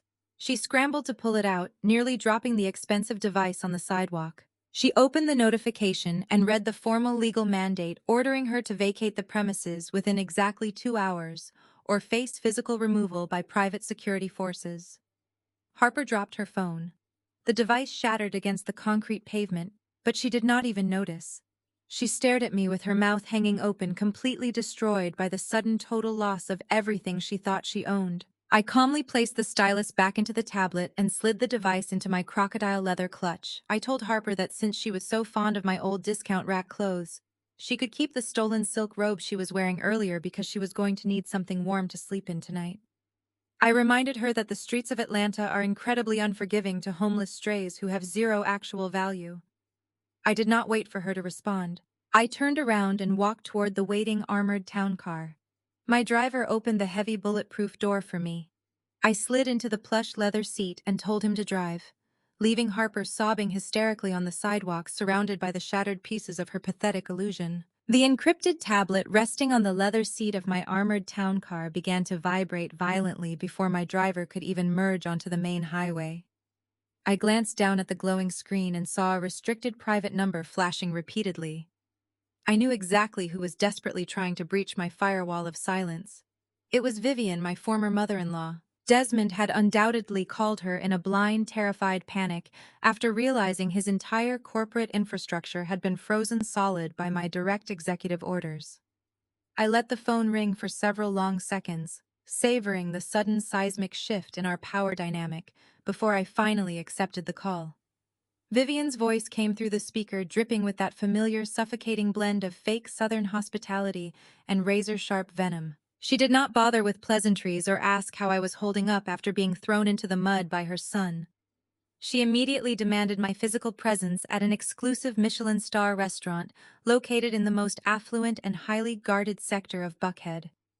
She claimed we needed to have a very serious private discussion about my unacceptable erratic behavior and the severe legal consequences of my impending divorce. She spoke to me like I was an errant child who had just broken a cheap vase rather than the sole chairman of the shadow bank, currently holding her entire family legacy hostage.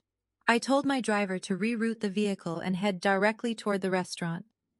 I wanted to look the matriarch of this fraudulent empire straight in the eyes while I systematically dismantled her arrogant pride. The restaurant was a legendary culinary establishment in Atlanta, known for its impossible reservation list and its draconian elite dress code.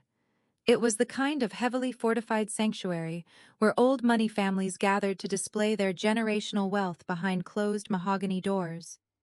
My driver pulled the heavy bulletproof vehicle up to the pristine valet stand. I stepped out onto the cobblestone walkway, letting the bright afternoon sun highlight the sharp, immaculate tailoring of my new charcoal gray suit. The maitre d' rushed forward to open the heavy brass doors for me. His eyes widened slightly as he took in the supreme predatory authority radiating from my posture. He immediately escorted me past the crowded main dining room and led me to a secluded private alcove tucked away in the back of the restaurant. Vivian was already sitting at the center of a large circular table draped in heavy imported white linen. She was wearing a vintage designer suit and an excessive amount of heavy gold jewelry that looked completely outdated for modern high society. She was sipping a glass of rare vintage champagne and looking down her nose at the extensive leather-bound menu. She did not stand up or offer a basic greeting when I approached the table. She merely glanced at my tailored clothes with a deep sneer of absolute revulsion. She naturally assumed I had maxed out my remaining personal credit cards to rent a power suit just to impress her. I sat down directly across from her, maintaining total silence, while the waiter poured me a glass of sparkling mineral water. Vivian waited until the restaurant staff completely retreated before she launched into her highly calculated psychological attack. She leaned forward, resting her heavily jeweled hands on the pristine white tablecloth, and began delivering a self-righteous, exhausting monologue about the sacred legacy of the Black elite in Atlanta. She spoke ad nauseum about how her family had spent generations building an untouchable reputation within the highest social circles and the most exclusive country clubs in the city. She claimed that true unassailable wealth was a delicate ecosystem that required brutal curation and strict gatekeeping to survive the modern economic climate. She looked at me with absolute undisguised disgust and told me that letting Desmond marry me was the single biggest catastrophic mistake their dynasty had ever made. She actually stated that my father's dirty mailman blood had permanently diluted their pristine corporate brand. She insisted that people who originated from the impoverished, forgotten streets of South Atlanta completely lacked the genetic capacity to understand complex macroeconomics or generational legacy building. She proudly declared that a woman who grew up watching her father deliver paper envelopes for a meager living could never survive in a world built on ruthless corporate strategy and elite networking. Vivian claimed that I was nothing but a failed, pathetic charity project, and that Desmond had finally realized he needed a woman of real substantial pedigree to elevate his social status. She was completely and tragically oblivious to the fact that her precious golden son was currently drowning in $50 million of toxic, inescapable debt, while the woman she was calling a peasant sat across from her quietly holding the executioner's axe. I did not raise my voice or attempt to passionately defend my father's honorable working-class legacy. I sat perfectly still and let her arrogant, toxic delusions completely fill the quiet space between us. My mind automatically shifted into an active forensic auditing mode, meticulously analyzing every single detail of Vivian's physical appearance. I looked at the heavy gold necklace resting against her collarbone and noticed the microscopic tarnishing and tiny scratches near the clasp. I observed the vintage suit she was wearing and recognized it from a discontinued collection released over 7 years ago. True billionaires do not wear depreciating aging assets to intimidate their corporate rivals. They wear quiet, invisible power that commands respect without screaming for attention. Vivian was desperately projecting an illusion of infinite liquid wealth to mask a terrifying reality of stagnant, draining family trusts. She was aggressively clinging to an outdated social title because her actual operating bank accounts were slowly bleeding entirely dry. Vivian entirely misread my cold, calculating silence as weak submission. She smiled a sickeningly sweet, predatory smile and reached deep into her designer handbag. She pulled out a thick cream-colored envelope and slid it across the white tablecloth, stopping it right in front of my water glass. She patted the thick envelope condescendingly and told me there was a certified cashier's check for exactly $10,000 inside. She framed it as an incredibly generous parting gift from a benevolent, wealthy mother-in-law who deeply pitied my sudden tragic homelessness. She instructed me to take the money, use it to secure a cheap apartment back in my old dangerous neighborhood, and quietly disappear from their elite lives forever. But the insulting charity came with an ironclad, non-negotiable condition. She pulled a secondary legal document from her bag and slapped it down hard next to the envelope. It was a strict, comprehensive non-disclosure agreement drafted by their ruthless family lawyers.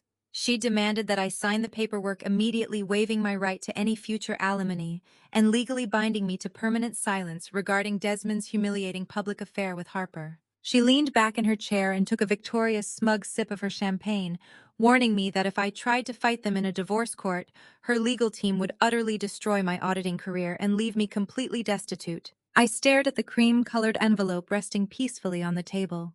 $10,000. She honestly thought she could buy my total silence and erase my entire existence for the price of a cheap used car. I slowly reached out and picked up the envelope, holding it between my fingers. I could see the triumphant, arrogant gleam in Vivian's eyes as she incorrectly assumed I was graciously accepting her pathetic bribe. She thought she had successfully bullied the poor, defenseless mailman's daughter into complete and utter submission. I opened the envelope and pulled out the crisp, certified bank check. I looked at the $10,000 printed amount and then looked directly into Vivian's arrogant, aging face.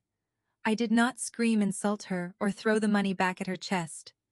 I maintained unbroken dead eye contact as I brought my manicured hands together and deliberately tore the check straight down the middle. The sharp, tearing sound of the thick paper echoed loudly in the quiet, private dining alcove.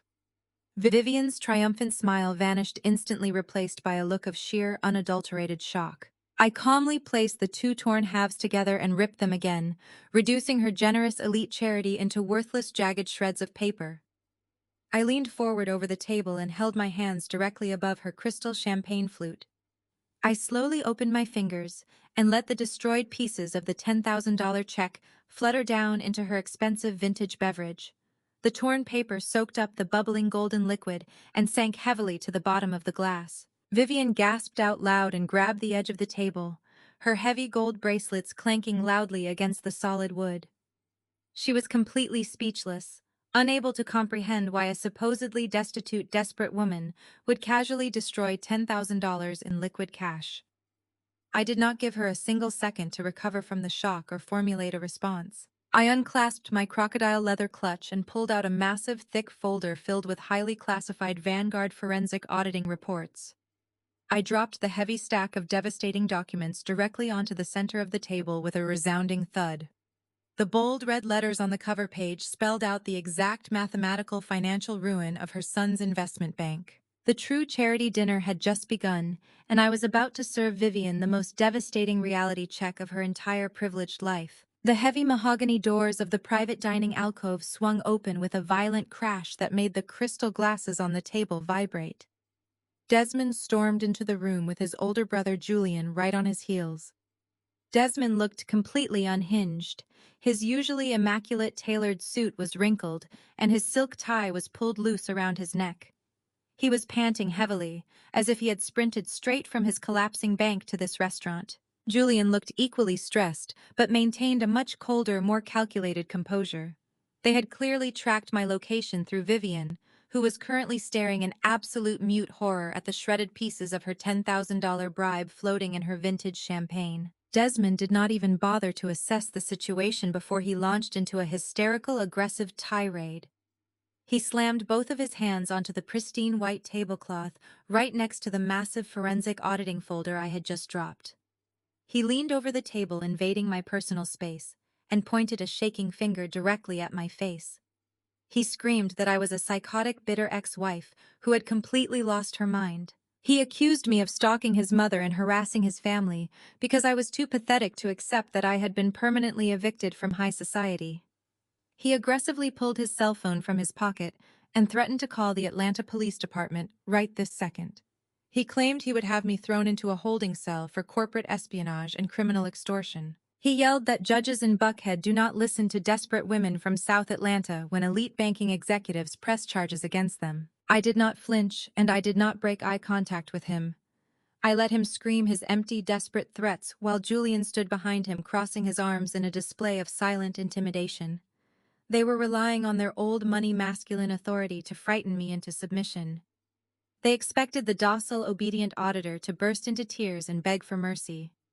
Instead, I leaned back into the plush leather seating and folded my hands neatly in my lap. I ignored Desmond's screaming entirely and shifted my gaze directly to Julian. My voice was low, calm, and carried the lethal precision of a surgeon holding a scalpel. I began to speak, but I did not offer a defense or a counter-argument. I simply started reciting a sequence of highly encrypted offshore routing numbers entirely from memory. I listed the exact alphanumeric codes for a series of blind trusts registered in Delaware and 3 separate holding accounts located in the Cayman Islands. I recited the exact dates of high-volume wire transfers, matching them perfectly with the corresponding SWIFT codes and the names of extremely prominent corporate clients. Julian uncrossed his arms and his brow furrowed in deep confusion. The aggressive posture completely vanished from his body. He stepped closer to the table, ignoring his brother's frantic screaming. Julian recognized those specific client names and those precise financial dates because they were the exact cornerstone accounts that belonged exclusively to his personal commercial division at the firm. He asked me in a slow, cautious tone how I possibly knew the internal transfer schedules of his private clients. Desmond stopped screaming instantly. The absolute terror that washed over his face was a magnificent sight to behold. All the blood drained from his cheeks, leaving him looking like a hollow, terrified ghost. He lunged forward desperately, trying to snatch the thick red Vanguard auditing folder off the center of the table. I moved faster. I slammed my hand firmly over the cover of the documents, pinning them to the wood. I looked up at Desmond and smiled a cold, hollow smile. I told him that if he touched my property, I would have the restaurant security break his fingers before the police even arrived. Julian looked back and forth between his hyperventilating brother and the thick red folder resting under my manicured hand.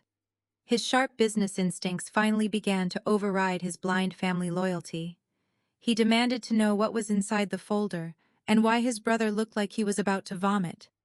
Vivian sat completely paralyzed in her chair, unable to comprehend how the dynamic had shifted so violently against her golden sons. I explained that my forensic auditing expertise had allowed me to dissect the firm's hidden ledgers with absolute clarity. For years, I had watched Julian walk around family gatherings treating me like a low-class servant because he brought in the highest revenue for their precious family legacy. He always boasted about his superior intelligence and his elite white-collar network. Yet he was completely blind to the parasite feeding directly beneath his nose. I told Julian that his younger brother was not just a failing investment banker, struggling with a temporary liquidity crisis. Desmond was a chronic, reckless gambler who had completely incinerated his own capital on toxic real estate ventures to impress his luxury real estate mistress Harper. Julian scoffed and said that Desmond's personal affairs had nothing to do with the overall health of the firm. He aggressively stated that his division alone generated enough pure profit to cover any minor operational deficits, and that the bank was heavily insulated against individual executive losses. He looked at me with that same familiar elitist disdain, trying to convince himself that a woman like me could never unravel the complex financial architecture of a Buckhead investment bank. I laughed a dark, genuine laugh that echoed against the expensive mahogany walls of the private alcove. I told Julian that his blind, arrogant trust in his brother and his lazy reliance on legacy wealth was the exact reason he was about to lose everything he had ever worked for. I opened the heavy folder and flipped directly to page 84. I slid the document across the white tablecloth, stopping it right in front of Julian's hands, making sure it covered the shredded pieces of Vivian's pathetic $10,000 bribe. I instructed him to look at the detailed flow of capital moving through the internal shadow ledgers over the past 14 months. I broke down the complex embezzlement scheme step by brutal step, refusing to let him look away from the numbers. Desmond had not just been cheating on me with a blonde real estate agent. He had been utilizing highly sophisticated fake vendor invoices, dummy holding corporations, and manipulated quarterly projections to systematically bleed Julian's specific commercial division completely dry. Every time Julian closed a massive lucrative deal with his elite clients, Desmond would manually authorize fractional diversions of that capital. He skimmed the corporate profits, hiding the theft behind inflated operational costs, before the funds ever reached the primary holding accounts. Julian picked up the Vanguard auditing report with trembling hands. His eyes darted rapidly across the highlighted columns of missing funds. The mathematical evidence was irrefutable and perfectly documented, carrying the full weight and authority of the shadow bank that now owned their entire existence. The fake vendor accounts were explicitly tied to the offshore routing numbers I had just recited from memory. I watched the horrific realization dawn on Julian's face as he calculated the total sum of the missing assets. Vivian finally found her voice, letting out a weak, horrified gasp as she realized her golden sons were about to tear each other apart in the middle of a Michelin star restaurant. I did not wait for Julian to finish doing the math in his head. I leaned forward, resting my arms on the table, and delivered the final crushing revelation with absolute devastating clarity. I told Julian that Desmond had successfully siphoned exactly $20 million of stolen capital out of the firm over the past year and a half. But he did not move those stolen millions into his own domestic accounts, where they could be easily traced by federal regulators or internal compliance officers. Instead, he had deliberately routed every single stolen penny into a highly encrypted, completely hidden shell company, specifically designed to wash the money entirely clean and hide it away from Julian's division forever. The sheer magnitude of the betrayal hung heavy in the room. Desmond was not just a terrible husband and a failing banker. He was a desperate corporate parasite who was actively cannibalizing his own brother's financial livelihood to sustain his fake elite empire. Julian slammed his hand flat against the Vanguard auditing report. His chest heaved as the horrifying reality of the missing $20 million settled into his bones. He looked directly at me, and his voice dropped to a lethal whisper. He demanded to know exactly whose name was listed on the registration documents for the offshore shell company.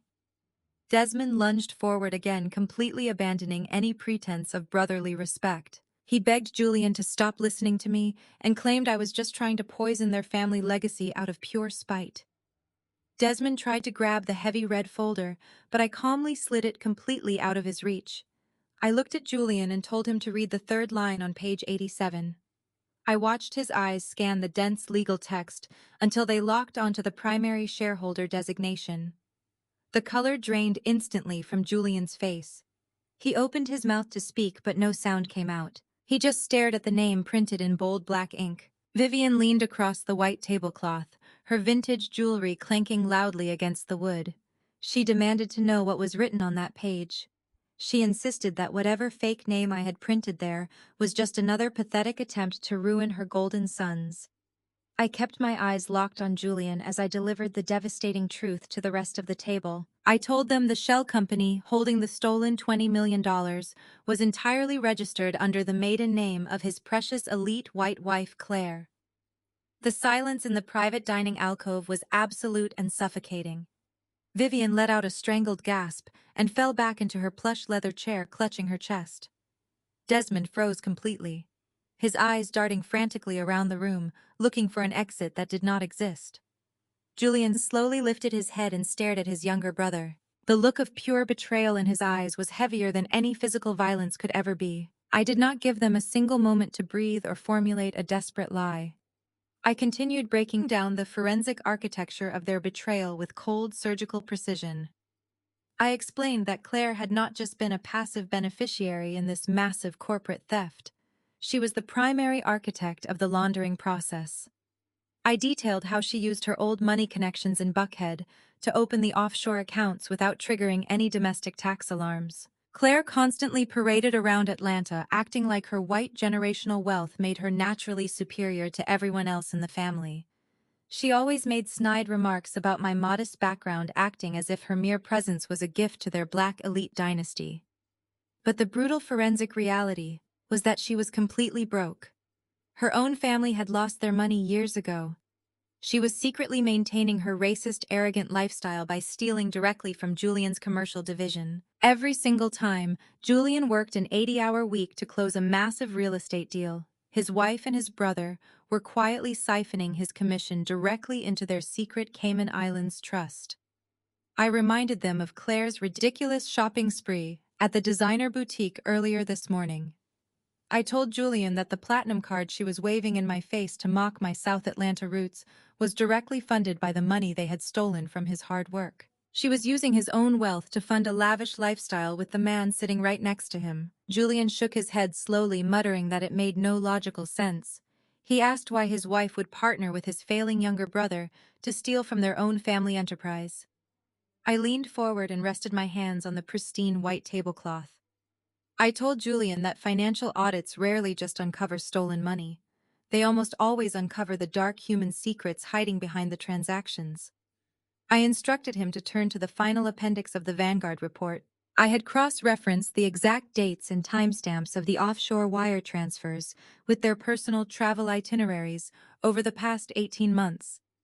Every single time, Desmond claimed he was flying to New York or London for critical banking conferences, Claire had conveniently booked solo spa retreats to the exact same luxury hotels. The financial records showed them sharing expensive room service, purchasing matching designer watches, and booking private yacht charters using the embezzled funds. Desmond was not just cheating on me with Harper, the naive real estate agent.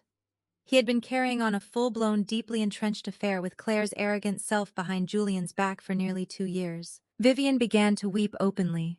The proud elitist matriarch who had just mocked my working-class father was now crying uncontrollably as her perfect high-society dynasty crumbled into absolute ruin. She looked at Desmond and begged him to tell her that I was lying. She pleaded with him to deny the affair and the stolen millions. Desmond could not even look his mother in the eye. He kept his head bowed, staring blankly at the shredded pieces of the $10,000 bribe still floating in Vivian's vintage champagne. His silence was the loudest confession anyone could have ever given. Julian's breathing became ragged and dangerously erratic. The realization that his entire marriage was a fraudulent joke orchestrated by his own brother completely shattered his arrogant old money composure. He had spent his entire life looking down on people like me, believing his elite status made him untouchable. Now he was forced to swallow the bitter reality that the people sharing his blood and his bed were nothing but parasitic thieves. Julian slowly pushed his chair back and stood up from the table. He towered over Desmond, his hands balled into tight, trembling fists. The atmosphere in the room turned violently hostile. Julian asked his brother if it was true. His voice was eerily quiet, lacking any of the explosive rage I had expected. Desmond finally looked up, his face slick with nervous sweat. He stammered a pathetic excuse, claiming that Claire had seduced him and that the money was just a temporary loan they planned to pay back before the fiscal year ended. It was the most cowardly, unhinged defense I had ever heard. Julian did not say another word. He took a step toward his brother, fully prepared to beat him to death right there in the middle of the Michelin star restaurant. Vivian screamed and tried to stand up to intervene, but her legs gave out and she collapsed back into her chair, sobbing hysterically about their ruined legacy. Before Julian could deliver the first devastating blow, the sharp, shrill ringing of a cell phone pierced through the heavy tension. It was Desmond's private work phone vibrating frantically inside his suit pocket. He flinched, looking desperately between his enraged brother and the ringing device. I sat perfectly still and watched the final piece of my trap snap securely into place. I told Desmond he should probably answer that call because his day was about to get significantly worse. Desmond pulled the phone out with trembling fingers and blindly accepted the call, putting it on speaker in his panicked state. The terrified voice of his executive secretary echoed loudly through the private dining alcove. She was hyperventilating and crying as she screamed his name. The secretary yelled that a team of ruthless corporate liquidators had just stormed the main lobby of their investment bank. They were officially executing a hostile takeover initiated by Vanguard Holdings.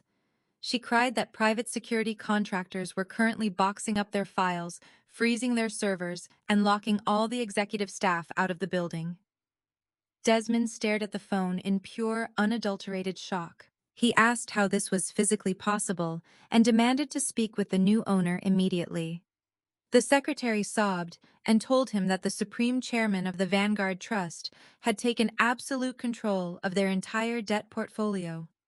She relayed the final chilling message from the new unseen executive. Vanguard Holdings demanded that Desmond Julian and their entire fraudulent family present themselves at the highly anticipated Atlanta Elite Charity Gala this coming weekend. They were formally ordered to stand before the entire Buckhead High Society and publicly beg the new Vanguard CEO for their corporate survival or face immediate federal imprisonment. I smiled a slow, cold smile as Desmond dropped his phone onto the table, completely destroyed by the invisible empire he could not even comprehend. Desmond stared at the shattered screen of his cell phone resting on the white tablecloth. The reality of the Vanguard takeover crashed into him like a freight train. Julian did not wait for an explanation. He grabbed his cheating wife by the arm and dragged Claire out of the private dining alcove, leaving his brother to drown in his own catastrophic mess. Vivian was still weeping into her hands, completely oblivious to the fact that her golden son was currently calculating how many years he would spend in a federal penitentiary. Desmond suddenly snapped out of his paralyzed state. He sprinted out of the restaurant and chased Claire into the rainy parking lot. He intercepted her before she could get into the car. He grabbed her shoulders and begged her to use her wealthy white family connections to find a backdoor into Vanguard Holdings. He knew the new CEO was demanding their presence at the charity gala, but Desmond was terrified of walking into a public slaughter. He pleaded with Claire to reach out to her elite network and secure a private meeting with the Vanguard representatives before the weekend. He promised he would give them anything they wanted if she could just arrange a quiet room to negotiate a massive bribe. Claire looked at her furious husband and then looked back at her desperate lover. Self-preservation kicked in immediately. She promised she would make the calls and secure a meeting by midnight. Later that evening, the massive glass doors of the Vanguard Holdings corporate tower slid open. The building was completely empty and bathed in cold ambient lighting. Claire walked nervously across the dark marble lobby, clutching a leather briefcase tightly to her chest. She had pulled every string her father had left in Buckhead just to secure a 10-minute sit-down with the mysterious Vanguard executives. An armed security contractor in a black tactical suit met her at the elevator bank. He did not speak a single word. He simply scanned her face with a digital device and escorted her into the secure lift.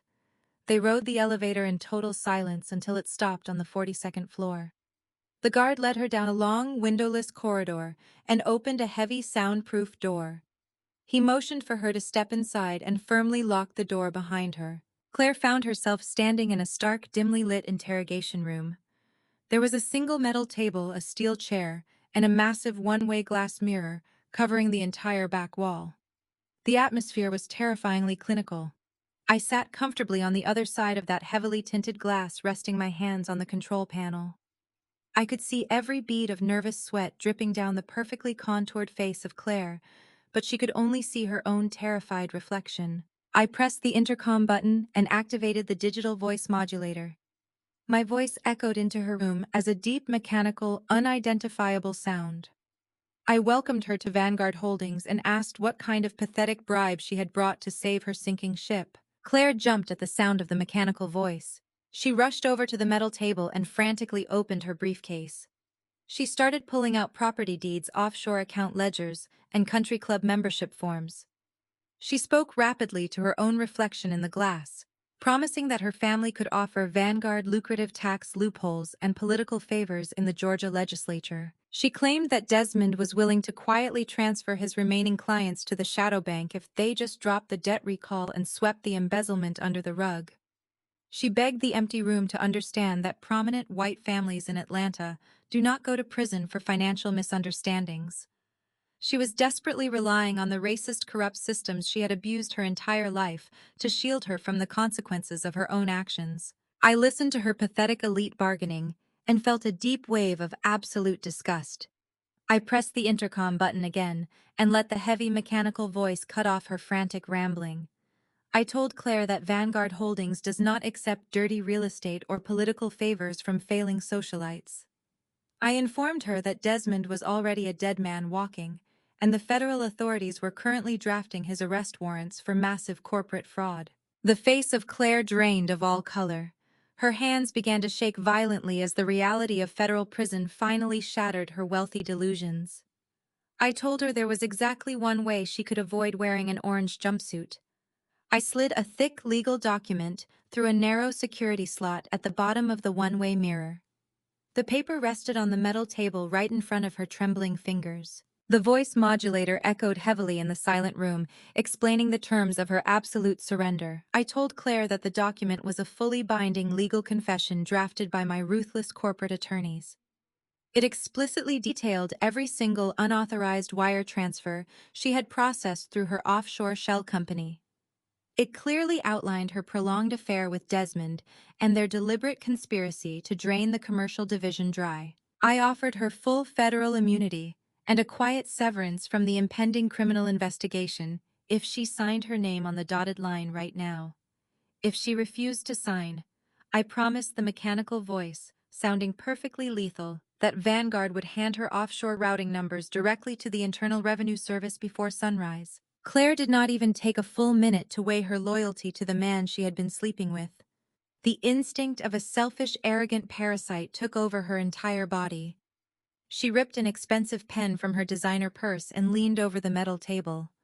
She did not bother to read the finer details of the immunity clause or question the motives of the invisible executive behind the glass. She aggressively scribbled her signature across the bottom of the confession, instantly selling out her lover to save her own skin.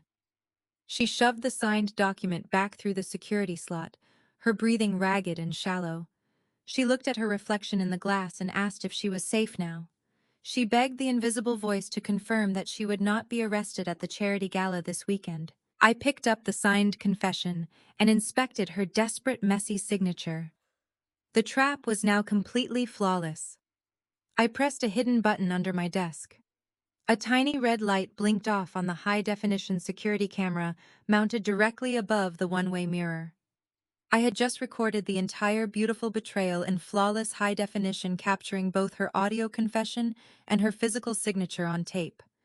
I pressed the intercom one final time. The voice modulator told Claire that her cooperation had been permanently registered and that she should absolutely attend the gala this weekend to witness the final transition of power. The guard opened her door and escorted her out of the building. I sat alone in the dark observation room, holding the document that would destroy their family forever. Desmond thought he had a loyal partner in crime, but he was walking completely blind into a public slaughter, and the blade was already falling. The digital ink on Claire's confession was barely dry before my encrypted tablet alerted me to Desmond's next, desperate maneuver. I watched the live data stream tracking his frantic internet activity from the comfort of my armored town car. He was bleeding out financially, and his panic was making him incredibly sloppy. The Vanguard surveillance protocols flagged a newly activated real estate listing in the elite Buckhead district. Desmond had just listed the sprawling marital mansion for a massive cash-only discount, hoping to secure an immediate liquid transaction before the shadow bank could officially seize his assets.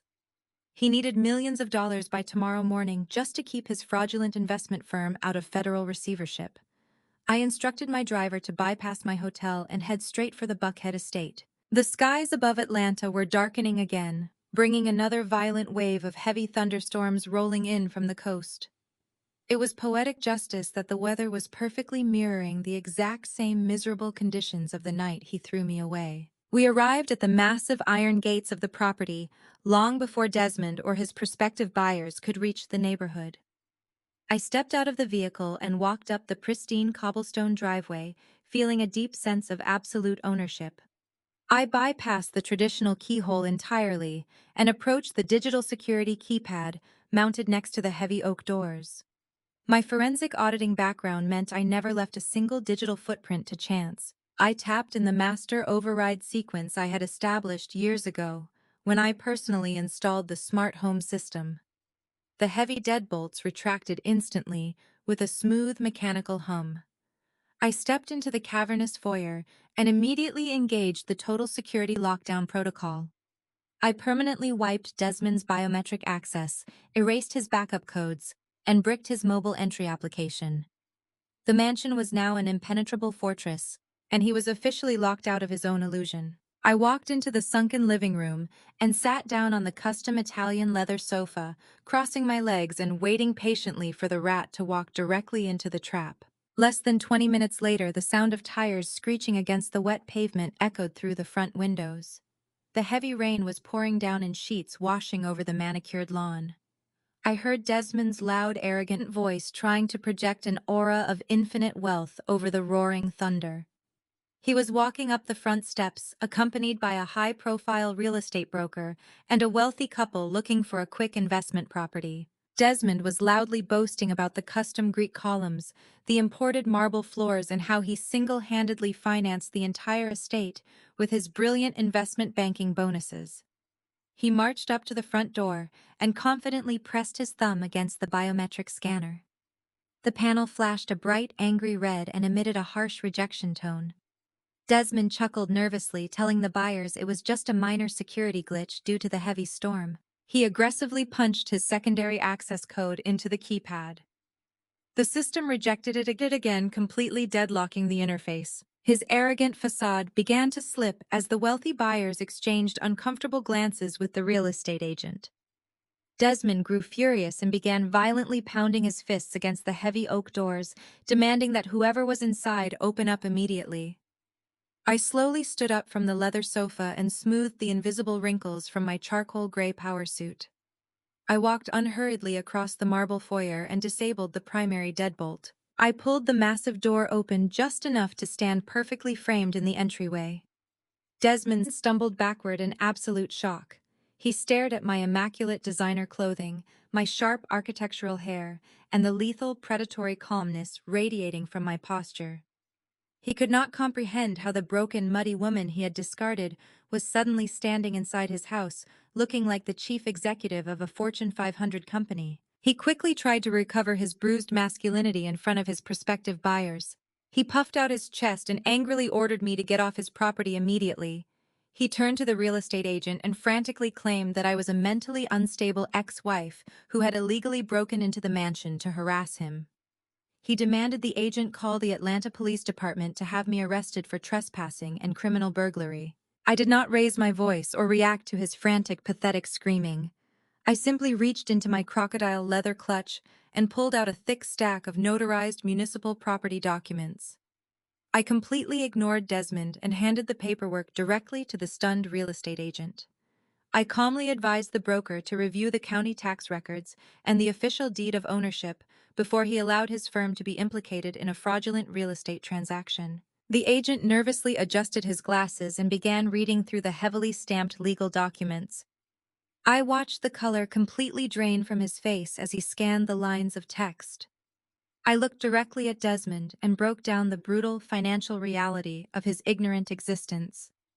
I told him that 3 years ago his precious investment bank took a massive hit and the variable interest rate on this mansion skyrocketed, pushing the mortgage into severe delinquency. I explained that Desmond was so obsessed with maintaining his fake billionaire lifestyle that he simply ignored the final warning notices from the bank. He assumed domestic finances were beneath his elite corporate intellect. I told the buyers standing on the porch that I had used my own massive forensic consulting bonuses to quietly pay off the entire outstanding principal in full to save us from foreclosure. Desmond shook his head violently, denying everything. He screamed that his name was on the mortgage and that I was lying to steal his equity. I smiled a cold, merciless smile and told him he was half right. I reminded him of a rainy Tuesday morning 3 years ago when he was rushing out the door to meet one of his early mistresses. I had handed him a thick stack of paperwork, claiming they were just routine tax deduction forms required by our accountants. Desmond was so eager to leave and so arrogantly confident in my docile obedience that he signed every single page without reading a single word. I told him that by signing those documents, He had legally transferred his entire ownership equity directly to me in exchange for the debt settlement. The real estate agent looked up from the paperwork and nervously cleared his throat. He turned to Desmond and confirmed that the mansion was entirely owned by Ailia, in a single-member limited liability corporation. He stated that Desmond had absolutely zero legal right to list or sell the property. The wealthy buyers looked at Desmond with pure disgust, realizing they had been dragged into a fraudulent scam by a desperate broke liar. They immediately turned around and walked back to their luxury vehicle without saying a single word. The real estate agent handed the documents back to me, apologizing profusely for the intrusion before sprinting down the driveway to escape the disastrous situation. Desmond was left completely alone on the front porch, shivering in his expensive suit as the cold rain whipped against his face. His entire world was collapsing around him. He had no bank, no credit, no mistress, and now he realized he did not even have a roof over his head. He stared at me with wild, panicked eyes, completely destroyed by his own arrogant, weaponized ignorance. He opened his mouth to beg for mercy, but I was already executing the final phase of my eviction protocol. I raised my hand and snapped my fingers once. The heavy footsteps of my private Vanguard security team echoed from the grand staircase behind me. 4 massive contractors dressed in black tactical gear marched into the foyer carrying enormous heavy-duty garbage bags and several expensive designer suitcases. They pushed past me and walked directly out onto the covered porch. Desmond watched in mute horror as the guards unzipped the bags and hoisted his custom-tailored Italian suits, his collection of imported silk ties, and his expensive leather loafers into the air. They hurled his entire wardrobe directly over the railing, letting the clothes crash down into the thick, freezing mud of the front lawn. The guards returned to the foyer and grabbed Harper's remaining designer bags, her expensive makeup kits, and Desmond's prized custom golf clubs. They threw everything mercilessly into the violent thunderstorm, perfectly recreating the exact scene he had orchestrated against me just days ago. Desmond fell to his knees on the wet marble porch, desperately trying to gather his ruined possessions as they sank deep into the muddy grass. The rain plastered his hair to his forehead, and he looked entirely pathetic, scrambling in the dirt like a desperate beggar. I stepped forward, stopping right at the threshold of my immaculate home. I looked down at the ruined man who had tried to erase my existence. I repeated the exact words he had spoken to me when he thought I was nothing but a worthless liability. I told him that he was a dead weight dragging down my brand, and that people like him were used to starting over from nothing in the dirt anyway. I instructed my security team to remove him from my property by any means necessary if he lingered for more than 5 minutes. I turned my back on his pathetic sobbing and stepped inside, pulling the massive custom oak doors shut. The heavy deadbolts locked with a satisfying mechanical crunch, sealing him outside in the freezing storm, leaving him completely isolated in the muddy ruins of his own shattered ego. My encrypted tablet glowed in the dark sanctuary of my living room, tracking every desperate step my ex-husband took through the freezing Atlanta storm. I watched his location dot slowly move away from the gates of my estate. He was sitting in the back of a standard budget ride-share vehicle because all of his elite corporate travel accounts had been permanently disabled. The massive financial hemorrhage he was experiencing pushed his arrogant mind into a state of total irrational panic. The data streams on my screen showed a sudden flurry of urgent internet searches originating from his mobile device. He was frantically looking for one-way international flights to offshore tax havens. He honestly believed he could just pack up his muddy, ruined clothes and fly away from the catastrophic $50 million debt he owed to my father's shadow bank. He thought he could abandon his collapsing investment firm and leave his brother Julian to face the federal authorities alone. I leaned back against the plush Italian leather sofa and allowed myself a cold, satisfied smile. My forensic auditing protocols were already 10 steps ahead of his pathetic escape plan. Hours before I even arrived at the Buckhead mansion, I had compiled a massive digital dossier detailing every single fraudulent wire transfer and offshore shell company transaction Desmond had executed over the past 2 years. I securely routed that entire encrypted package directly to the Criminal Investigation Division of the Internal Revenue Service. I flagged his specific social security number and his corporate tax identification codes with a high-priority flight risk warning. I knew the moment he tried to scan his travel documents at any federal checkpoint, the system would immediately snap shut around him like a steel trap.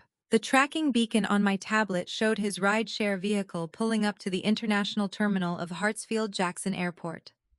I tapped into the Secure Transit Authority surveillance feeds, leveraging Vanguard Holdings' deep corporate access to monitor his exact movements through the building. The high-definition camera angles displayed Desmond and Harper stumbling through the bright sliding glass doors. They looked absolutely miserable. Their expensive designer outfits were completely destroyed by the freezing mud from my front lawn. Harper was shivering violently, while clutching a soggy, ruined leather purse against her chest. Desmond was furiously wiping rainwater from his face and barking angry orders at the airport staff, trying to project an illusion of authority he no longer possessed. He marched directly up to the premium first-class ticketing counter, completely ignoring the long lines of standard passengers. He slammed his passport and his one remaining secret emergency credit card onto the desk, demanding 2 immediate tickets to the Cayman Islands. The ticketing agent typed his information into the federal database. I watched the exact second the alert triggered on her screen. The agent immediately took a step back from the counter and quietly picked up her security telephone. Less than 2 minutes later, 4 armed Transportation Security Administration officers approached the ticketing desk, accompanied by 2 plainclothes federal agents. They flanked Desmond on both sides and physically separated him from the counter. The audio feed from the terminal surveillance system picked up the confrontation perfectly. The lead federal agent informed Desmond that his passport had been permanently flagged and suspended by the Internal Revenue Service pending a massive corporate fraud investigation. The agent clearly stated that all of his domestic and international assets were currently frozen under federal mandate, and he was strictly prohibited from leaving the state of Georgia. Desmond began to panic wildly. He waved his hands in the air and screamed that there was a massive mistake. He tried to use his loud, arrogant voice to intimidate the federal agents, claiming he was a prominent Buckhead investment banker, and they were violating his rights. The agents remained completely unimpressed by his temper tantrum. They sternly advised him that if he attempted to bypass the security checkpoint or board any aircraft, he would be immediately detained and placed in a federal holding cell. Harper stood a few feet away, watching the entire humiliating scene unfold. The sheer terror on her face was deeply satisfying to witness. She listened to the federal agents explicitly detail the total financial ruin of the man she thought was her golden ticket to high society. She realized in that exact moment that the $3 million penthouse was truly gone, and Desmond possessed absolutely zero liquid capital. The luxurious life of endless shopping sprees and private yacht charters she had traded her morals for was completely dead. Harper did not offer him a single word of comfort. She did not stand by his side or try to defend him against the authorities. The true nature of a parasite was instantly revealed the second the host body ran out of blood. She stormed right up to Desmond while the federal agents were handing him his suspended passport. Harper screamed at the top of her lungs, completely abandoning any pretense of elite sophistication. She told him he was a pathetic broke liar and a total fraud. She yelled that she had ruined her own real estate career to be with him, and now he was nothing but a useless poor criminal. She viciously declared that she was not built for a life of poverty, and she refused to spend a single second standing next to a homeless beggar. Harper turned on the heels of her muddy designer shoes and marched straight out of the international terminal, abandoning him completely, without ever looking back. Desmond tried to reach out and grab her arm, but he missed. He stood there completely alone in his ruined wetsuit, while the entire airport lobby stared at his public execution. The federal agents finished delivering their travel restrictions and walked away, leaving Desmond standing utterly defeated in the middle of the concourse. He dragged his muddy feet over to a row of cheap plastic waiting chairs and collapsed into a seat. He buried his face in his hands, trying to hide his tears from the passing crowds. He had absolutely nothing left. His credit was gone, his properties were seized, his firm was bankrupt, his brother hated him, his mistress abandoned him, and the federal government was actively hunting him. He was a broken, empty shell of a man. I picked up my secure phone and dialed the Vanguard corporate concierge desk. I issued a precise directive instructing them to deploy a private courier to the exact coordinates of Desmond's seat in the airport terminal. I watched the live surveillance feed as a sharply dressed man in a pristine black suit approached the miserable figure sitting in the plastic chair. The courier did not say a word. He simply extended his white-gloved hand and presented Desmond with a thick, heavy envelope made of expensive black parchment. The Vanguard Holdings corporate seal was pressed deeply into the golden wax closing the flap. Desmond looked up with red, swollen eyes and took the envelope with trembling fingers. The courier bowed slightly and walked away, disappearing into the crowded terminal. Desmond ripped the golden wax seal open and pulled out a thick card of heavy pressed ivory paper. The gilded letters reflected the bright airport lighting. The invitation was explicitly addressed to him and his entire toxic family. It formally required their mandatory physical presence at the highly exclusive Atlanta Elite Charity Gala taking place tonight at the Premier Ballroom downtown. The final sentence at the bottom of the card was printed in bold, unforgiving text. It stated that the new Supreme Chairman of the Vanguard Trust would be waiting there to deliver their final financial judgment. I watched Desmond stare at the card in absolute horror as the realization washed over him that he was being summoned to a public slaughter. He had absolutely no choice but to attend and beg the invisible shadow executive for his freedom. He was walking blindly into the ultimate trap, and the blade was already falling. The humid night air of downtown Atlanta was thick with the suffocating scent of expensive perfumes and sheer corporate desperation. Blinding flashes from aggressive paparazzi cameras illuminated the grand entrance of the Symphony Ballroom, where the highly anticipated annual Atlanta Elite Charity Gala was currently underway. Heavy velvet ropes held back massive crowds of onlookers, while a steady stream of luxury vehicles deposited the wealthiest corporate titans in the state onto the sprawling red carpet. Standing near the gilded entrance doors, completely ignoring the flashing cameras, was Desmond's family. They were huddled together in a tight, tense circle, looking entirely out of place among the confident billionaires and relaxed socialites. Desmond was sweating profusely through a severely ill-fitting rented tuxedo. His custom Italian suits were still rotting in the freezing mud on my front lawn, and his entirely frozen bank accounts meant he could not even afford a basic tailor to adjust the cheap fabric. He kept wiping his damp forehead with a cocktail napkin, his bloodshot eyes darting frantically toward the valet stand. His hands were shaking so violently he could barely hold his complimentary glass of champagne. Julian stood 2 feet away from him, radiating pure, silent, lethal hatred. Julian refused to even look at his younger brother or his wife Claire. The devastating knowledge of their secret offshore affair and the stolen $20 million hung over them like a toxic, invisible cloud. Claire was physically trembling inside her pale pink designer gown. She kept checking her dead cell phone, her manicured fingers shaking against the glass screen, because she knew her signed immunity confession was currently sitting locked inside the Vanguard vault. She had sold out her lover without a second thought to save herself, but the paralyzing fear of a sudden federal indictment still gripped her chest. Vivian stood at the center of their miserable, anxious circle, aggressively gripping her vintage pearl necklace. She was trying desperately to project her usual arrogant matriarchal authority to the passing elites. But the deep lines of pure terror etched into her aging face betrayed her internal panic. She leaned close to Desmond and hissed through her teeth, ordering him to stop sweating like a common street criminal. She grabbed his shoulder and gave him a violent shake, demanding that he pull his pathetic posture together before the new Vanguard executive arrived. Vivian launched into a frantic whispered lecture about the historical weight and undeniable power of their family name. She insisted that their old money legacy was the very foundation of the black elite in this city, and no anonymous corporate raider would dare send a family of their stature to a federal penitentiary. She claimed that the new chief executive officer of the shadow bank was probably just some aggressive northern investor who desperately needed their local political connections to navigate the complex southern real estate market. Vivian blindly assured her sons that as soon as the Vanguard representative stepped out of their vehicle, they would simply offer a graceful apology, invite the billionaire to their private country club, and negotiate a quiet financial settlement over expensive aged cigars.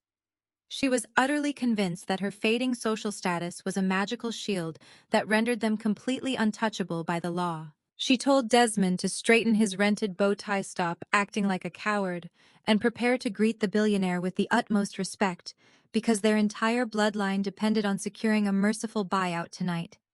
Her delusional monologue only seemed to make Desmond sweat even harder as he watched the other wealthy guests effortlessly glide into the ballroom, completely unaware of his impending destruction. The chaotic noise of the red carpet suddenly quieted as a massive vehicle pulled onto the pristine cobblestone driveway. It was not a standard luxury sedan or a rented limousine like the other executives had arrived in. It was a custom-stretched armored Rolls-Royce painted in a deep Vanta black that seemed to absorb the flashing camera lights.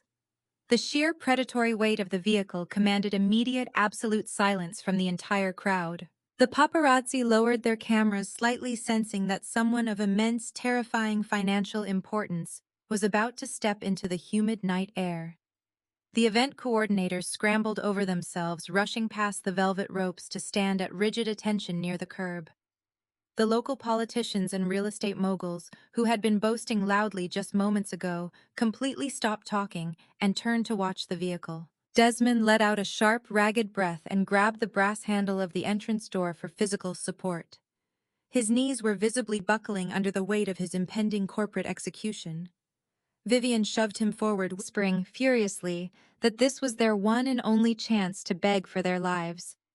Julian and Claire stepped up right beside them, forming a desperate, pathetic line of corporate beggars waiting to grovel before their executioner. They arranged their faces into expressions of utmost submission, ready to offer whatever remaining dignity they had left to the unseen billionaire. The tension in the air was so thick it felt like the entire city was waiting for a bomb to detonate right there on the red carpet. The engine of the Rolls-Royce cut off with a heavy mechanical finality. The private chauffeur stepped out of the driver's seat wearing a crisp black uniform and pristine white gloves. He walked slowly and deliberately around the front of the massive vehicle, approaching the rear passenger side. The entire city of Atlanta seemed to hold its collective breath. The chauffeur reached down and pulled the heavy bulletproof door open. A single black stiletto heel stepped out onto the plush red carpet. The paparazzi instantly went wild, firing a blinding barrage of camera flashes that lit up the dark night sky. I stepped completely out of the armored vehicle and stood tall under the glowing entrance lights. I was wearing a breathtaking custom haute couture gown, crafted from thousands of hand-stitched black diamonds that the styling atelier had finalized for me just hours ago. The dark jewels caught the light, radiating pure lethal authority with every microscopic movement. The dress featured sharp structured angles that projected absolute dominance and a flowing train that swept across the red carpet like shadows. I looked directly at the terrified, sweating faces of my former in-laws standing just 10 feet away. Their practiced smiles of submission melted instantly. The absolute horror that shattered their arrogant expressions was the most magnificent sight I had ever witnessed. Desmond's jaw dropped open as he realized the woman he was about to beg for his freedom was the exact same woman he had thrown away. The deafening roar of camera shutters completely drowned out the ambient city noise as I stood on the plush red carpet. The flashing lights danced across the thousands of black diamonds hand-stitched into my haute couture gown. The heavy, humid air of downtown Atlanta suddenly felt crisp and electric. Desmond stood just 10 feet away, looking like a pathetic cornered animal in his cheap rented tuxedo. His jaw hung completely slack, and the remaining color rapidly drained from his terrified face. Julian and Claire were completely paralyzed beside him. Claire looked down at her pale pink designer gown and suddenly realized she looked like a cheap bridesmaid standing next to an empress. Vivian was the first one to snap out of the collective shock. Her elitist arrogance violently rejected the reality standing right in front of her.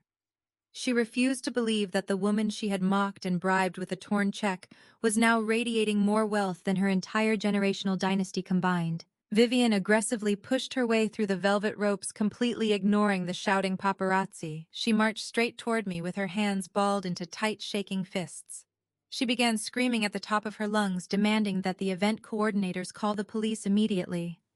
She yelled that I was a fraudulent street beggar from South Atlanta, who had somehow stolen a fancy dress to crash a billionaire charity gala. She pointed her trembling finger at my face and told the confused onlookers that I was just a pathetic broke ex-wife stalking her golden son. She demanded that the armed security guards standing near the entrance physically throw me back into the gutter where I belonged.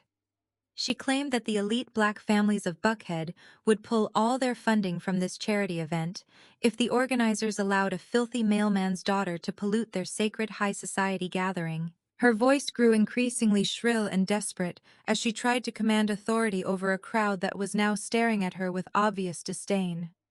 The wealthy patrons she spent her entire life trying to impress were watching her have a public mental breakdown on the red carpet. Desmond snapped out of his paralyzed state and blindly followed his mother's toxic lead. His bruised, fragile ego simply could not process the overwhelming power dynamic shifting against him. He charged across the red carpet, his face twisted in a mask of desperate, aggressive rage. He stormed right up to me, completely blocking my path to the grand ballroom doors. He breathed heavily, his chest heaving under the cheap fabric of his suit. He leaned in close and hissed through his teeth, demanding to know who I had slept with to rent the armored Rolls-Royce. He accused me of running a pathetic extortion scam to embarrass him in front of the Vanguard executives who were supposed to save his collapsing investment bank. He clearly still believed that I was just a powerless auditor playing dress-up. He thought he could intimidate me back into the submissive little wife he used to control with financial abuse and emotional manipulation. He told me to stop playing games and leave the premises before he ruined my life forever. Desmond reached out with his sweating hand and aggressively grabbed my left arm. His grip was painfully tight and his fingernails dug into my bare skin.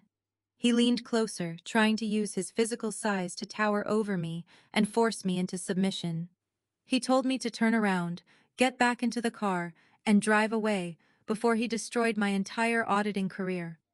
He threatened to call his corporate lawyers and have me locked in a psychiatric ward by morning. I looked down at his trembling hand, gripping my arm, and I felt absolutely nothing but clinical pity. During the 4 years of our marriage, he would always use this exact same physical intimidation tactic whenever I dared to question his reckless spending or his late nights at the office.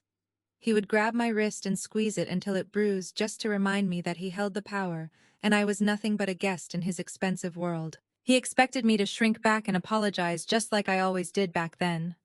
He wanted me to lower my eyes and beg for his forgiveness, while his mother watched with a satisfied smirk. I did not shrink and I did not break eye contact.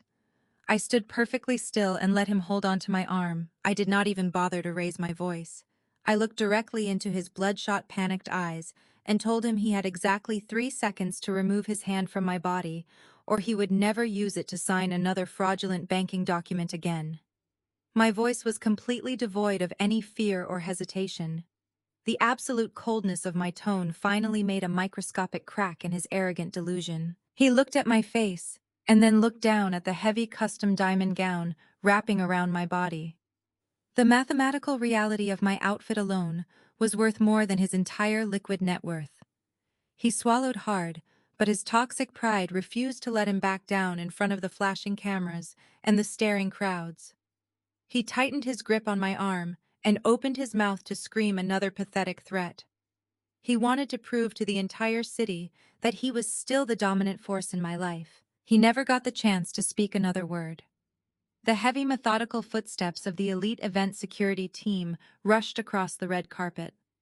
Vivian smiled triumphantly, assuming the guards were coming to arrest me and throw me out into the street. She crossed her arms and loudly told Desmond to let the professionals take out the trash so they could finally go inside and meet the real billionaires. The towering head of security, a massive man in a pristine black suit, reached our position in seconds. He did not even look at me. He lunged forward and grabbed Desmond's wrist with brutal, unforgiving force. He violently twisted Desmond's arm behind his back, causing my ex-husband to let out a sharp, pathetic shriek of pure agony. The guard slammed Desmond face first against one of the gilded entrance pillars, completely neutralizing his aggressive posture. Vivian screamed in absolute horror, demanding to know what the guard was doing to her precious son. Claire and Julian backed away in sheer terror as 3 more armed guards surrounded our position, forming an impenetrable protective wall entirely around me. The head of security pinned Desmond against the pillar and told him that if he ever breathed in my direction again, he would personally break his jaw. The heavy mahogany doors of the symphony ballroom suddenly swung wide open, spilling brilliant golden light onto the chaotic red carpet. The elegant music from the string quartet inside swelled into the humid night air. The master of ceremonies, a distinguished older man in a white tuxedo, stepped out onto the marble threshold, holding a silver microphone. The entire crowd of billionaires, politicians, and socialites fell dead silent, waiting for the commotion to be addressed. The master of ceremonies cleared his throat and his booming voice echoed across the entire downtown plaza. He announced to the crowd, asking ladies and gentlemen to please welcome their primary sponsor for the evening, the sole chairman of the Vanguard Trust, Miss Aaliyah. The absolute deafening silence that washed over the red carpet was heavier than the humid Atlanta air itself. The master of ceremonies' words hung in the night sky, paralyzing every single person standing outside the symphony ballroom. The towering head of security finally released his brutal grip on Desmond's arm, letting the ruined investment banker slide down the gilded entrance pillar. Desmond's knees gave out completely, and he hit the pristine cobblestone driveway with a sickening thud. He did not try to stand back up. He just knelt there in his cheap rented tuxedo, staring up at me with hollow, empty eyes as his brain finally connected the horrific dots. The woman he had kicked out into the freezing mud just days ago was the invisible billionaire he had come here to beg for his life. The sheer magnitude of his fatal miscalculation physically crushed the remaining breath out of his lungs. He placed his trembling hands flat on the wet pavement, completely broken by the weight of his own profound stupidity. Claire was standing just a few feet away from him. Her manicured fingers went entirely limp. The expensive crystal champagne flute she had been gripping slipped from her hands and shattered into dozens of jagged pieces against the red carpet. The expensive golden liquid splashed across the hem of her pale pink designer gown, but she did not even blink. She looked at my custom black diamond dress, and then looked toward the heavily armed Vanguard security perimeter forming around me. Claire realized in that exact agonizing second that the immunity confession she had signed in the dark interrogation room was actually handed directly to her sister-in-law. She had willingly surrendered every shred of her leverage to the exact woman she had relentlessly mocked for being a working-class peasant. Vivian looked like she had just witnessed a ghost. The arrogant, elitist matriarch opened her mouth to speak, but her vocal cords completely failed her. Her throat worked silently as she took a trembling step backward, violently shaking her head from side to side, refusing to accept the apocalyptic destruction of her generational dynasty. Julian was the only one who remained eerily still. His eyes darted from my face to his brother, kneeling in the dirt, and then to his terrified wife. His sharp business instincts finally grasped the lethal reality that his entire family was actively burning in a fire they had set themselves. I did not offer them a single word of recognition.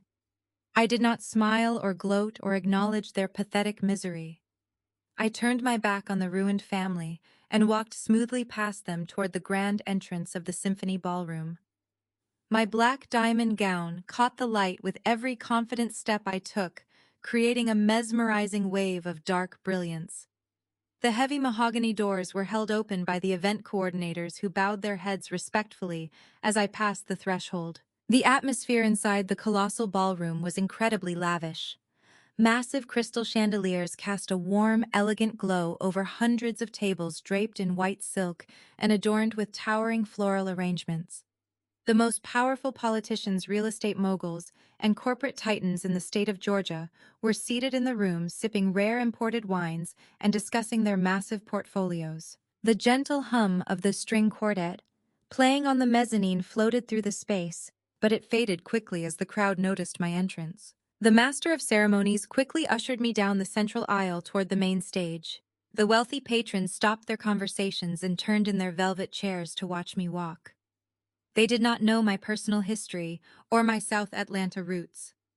They only saw the supreme chairman of the Vanguard Trust, the invisible financial titan who held the mortgages to half the commercial properties in the city. They whispered to each other in hushed, reverent tones, completely captivated by the absolute predatory authority radiating from my posture. I ascended the short staircase to the stage and stepped directly up to the main podium. I looked out over the sea of expectant faces. Down in the front row, I could see the executive partners of several major investment banks, including the men who had blindly trusted Desmond with their elite portfolios. I reached out and gently gripped the edges of the wooden podium. I took a slow, deep breath, letting the perfect silence of the room settle before I began to speak. My voice was smooth, steady, and completely devoid of the artificial warmth these people were used to hearing at charity events. I told the wealthy audience that corporate arrogance is a dangerous, highly infectious disease that blinds people to the very foundation they stand upon. I explained that in my previous life, working as a forensic auditor, I had watched countless executives build magnificent skyscrapers out of nothing but paper lies and toxic leverage. They become so obsessed with the illusion of endless wealth that they completely forget about the architects who design their structural supports and the quiet people who manage their hidden ledgers. I told the crowd that old money families often confuse loud, obnoxious displays of luxury with actual liquid power. They spend their entire lives looking down on the working class, looking down on the people who deliver their mail and clean their offices, never realizing that those silent observers know exactly where all the bodies are buried. I kept my eyes locked on the front row of bankers as I explained that a true financial empire does not need to beg for respect, because numbers, unlike arrogant men, simply never lie. I reached into the small pocket hidden within the folds of my gown and pulled out a sleek remote control. I told the audience that tonight was not about soliciting polite charity or maintaining comfortable social illusions. Tonight was about structural cleansing and excising a cancerous rot that had infected the highest levels of the Buckhead Financial District. I raised the remote control and firmly pressed the activation button. The massive high-definition screens spanning the entire back wall of the stage instantly hummed to life. The elite crowd turned their heads expecting to see a heartwarming presentation about the Vanguard Trust's philanthropic endeavors. Instead, the screens illuminated with a blinding flash of raw, unredacted financial data. The digital displays projected the exact forensic auditing reports I had compiled from the subterranean Vanguard vault. Massive columns of red numbers, hidden offshore routing codes, and manipulated quarterly projections filled the giant screens for everyone to see. The name of Desmond's elite investment bank was plastered across the top of the report in bold black letters. The crowd gasped in collective horror as they read the explicit, undeniable proof of extreme corporate embezzlement. The audit clearly highlighted exactly how Desmond had systematically drained $20 million from his own commercial division to fund a secret shell company. But the true devastation was in the client liability column. The forensic data explicitly showed how Desmond had been actively stealing millions from the private retirement funds and trust accounts of the very billionaires sitting right there in the front row. The wealthy patrons began to stand up from their tables, their faces twisting from polite curiosity into absolute furious outrage, as they realized the man they trusted had been quietly robbing them blind to fund his pathetic mistresses and his fake elite lifestyle. Desmond let out a guttural, high-pitched scream that completely shattered the refined elegance of the symphony ballroom. He frantically waved his arms at the technical booth located in the upper balcony, ordering the audiovisual staff to cut the power to the projection screens immediately. He yelled that the entire presentation was a fabricated cyber attack executed by a jealous, mentally unstable ex-wife who was trying to extort him for alimony. But none of the technicians moved a single muscle or touched a single dial on their soundboards. Vanguard security contractors, dressed in civilian evening wear, had already quietly secured the control room, guaranteeing that my broadcast would run its full devastating course without a single technical interruption. The billionaires sitting in the plush velvet chairs of the front row were no longer observing with polite curiosity. A prominent real estate mogul, whose private retirement account was heavily featured on the glowing red ledger, slammed his fist onto the dinner table. The impact shattered his fine bone china dinner plate, sending ceramic shards flying into the air. He stood up and pointed a shaking finger at Desmond, screaming that he would personally deploy his entire legal department to ensure the young banker rotted in a maximum security federal cell for the rest of his natural life. The collective fury of the wealthiest families in Atlanta rapidly boiled over into a chaotic, violent uproar. Desmond took a hesitant step backward, his expensive dress shoes slipping slightly on the polished floor as the reality of his imminent public lynching began to set in.